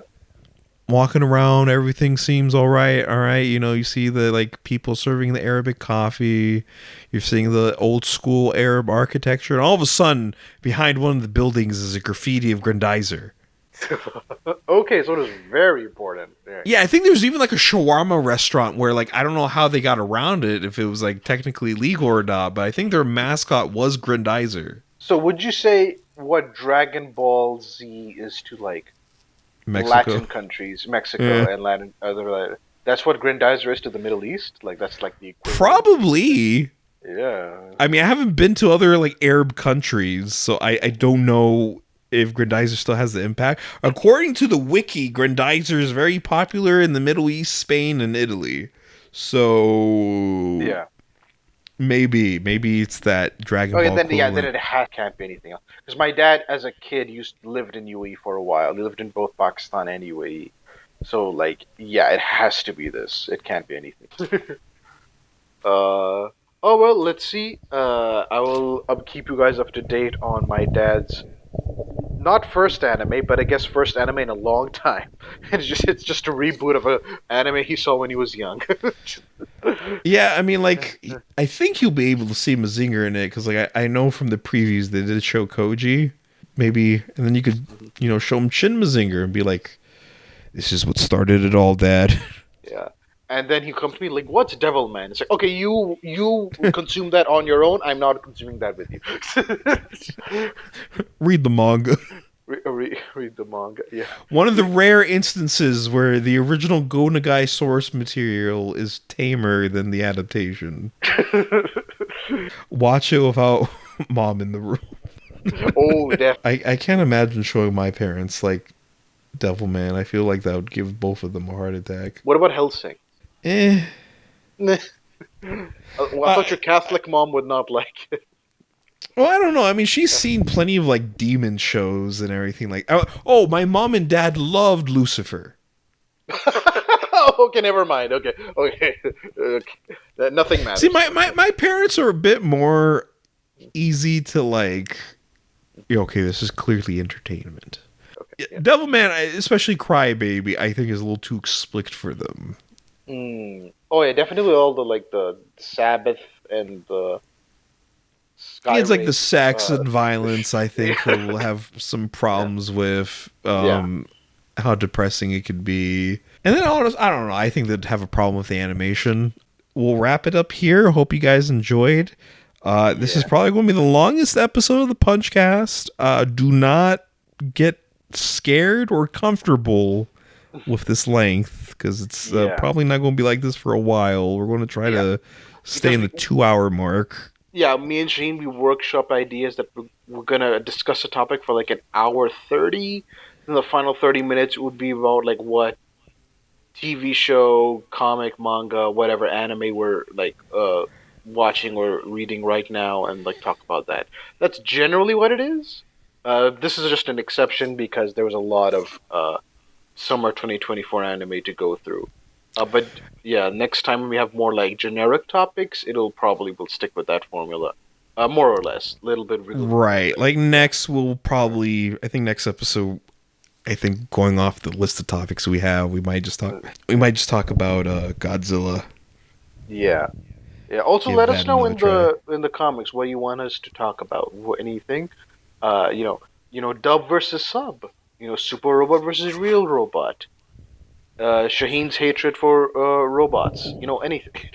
Hamza's hatred for music and food. We'll see. We're both nerds with many interests, so Yeah. we also expand to like tokusatsu, comics, cartoons, Yeah. a little bit with gaming. We're still working out the name. Like Shaheen's Normie Corner, Shaheen's Normie Movie Review, something like that. Like we're gonna make Shaheen watch, movies he's never watched. Actual like, cinema. Yeah, actual cinema. Like Lord of the Rings. He's seen Jurassic Park because he loves dinosaurs too much. Big movie stuff. Let's watch Theodore Rex. Listen, I did as a joke, but I honestly would not watch that movie by myself. I would actually need you to watch it with me. It was on YouTube. I'm like, oh boy, I remember watching this movie as a kid, and like, I love this practical effects. And then, like 10 minutes in, I'm like, what the fuck is this movie? So yeah, like it's me just trying to expose Shaheen to like different things. Maybe TV shows like Breaking Bad and Game of Thrones, but we're gonna have to work that out logistically. Oh like god, not Game of Thrones. I It's literally just have no interest. I don't know why. Like, maybe I'll read the novels. I don't know. you will There's just not. something You will about that not read show. the. You will not read the Listen, I'll novels. have you know, I've read a normal book lately. Like physical, like with your eyes or audiobook. With my eyes. Okay, all right. It's it's the American Cryptid Guide. Oh, for fuck's sake. Oh. Well, it doesn't count as a book. It does, but it's like, it's about fake shit. I mean, to be fair, all of fiction is fake shit. Exactly. Oh, yeah, Game of Thrones is so real. That happened, bro. The Red Wedding was a real historic event. But like, I don't know, cryptids like parade itself like, oh, this could be real. I'm like, no, it It can't. could be. You don't know. Who's to say? No. There's plenty of things we've all thought were cryptids that turned out to be real things. Some of it, yes, is over exaggerated, as most things are in life, but yeah. Anyways, Or we'll this- leave it off on that before we go into the cryptid corner. yeah. But Falcon Punchers, as always, keep punching. If you made it this far, you're awesome. Leave a comment. Give us Bye-bye. 5 stars. It'll make both of us very happy. Yes. I don't know where you give those 5 stars, but we're available on YouTube, Apple Podcasts, Spotify. I think most podcast places, if I've done my thing correctly. But anyways, bye. Bye bye. Yeah. Later.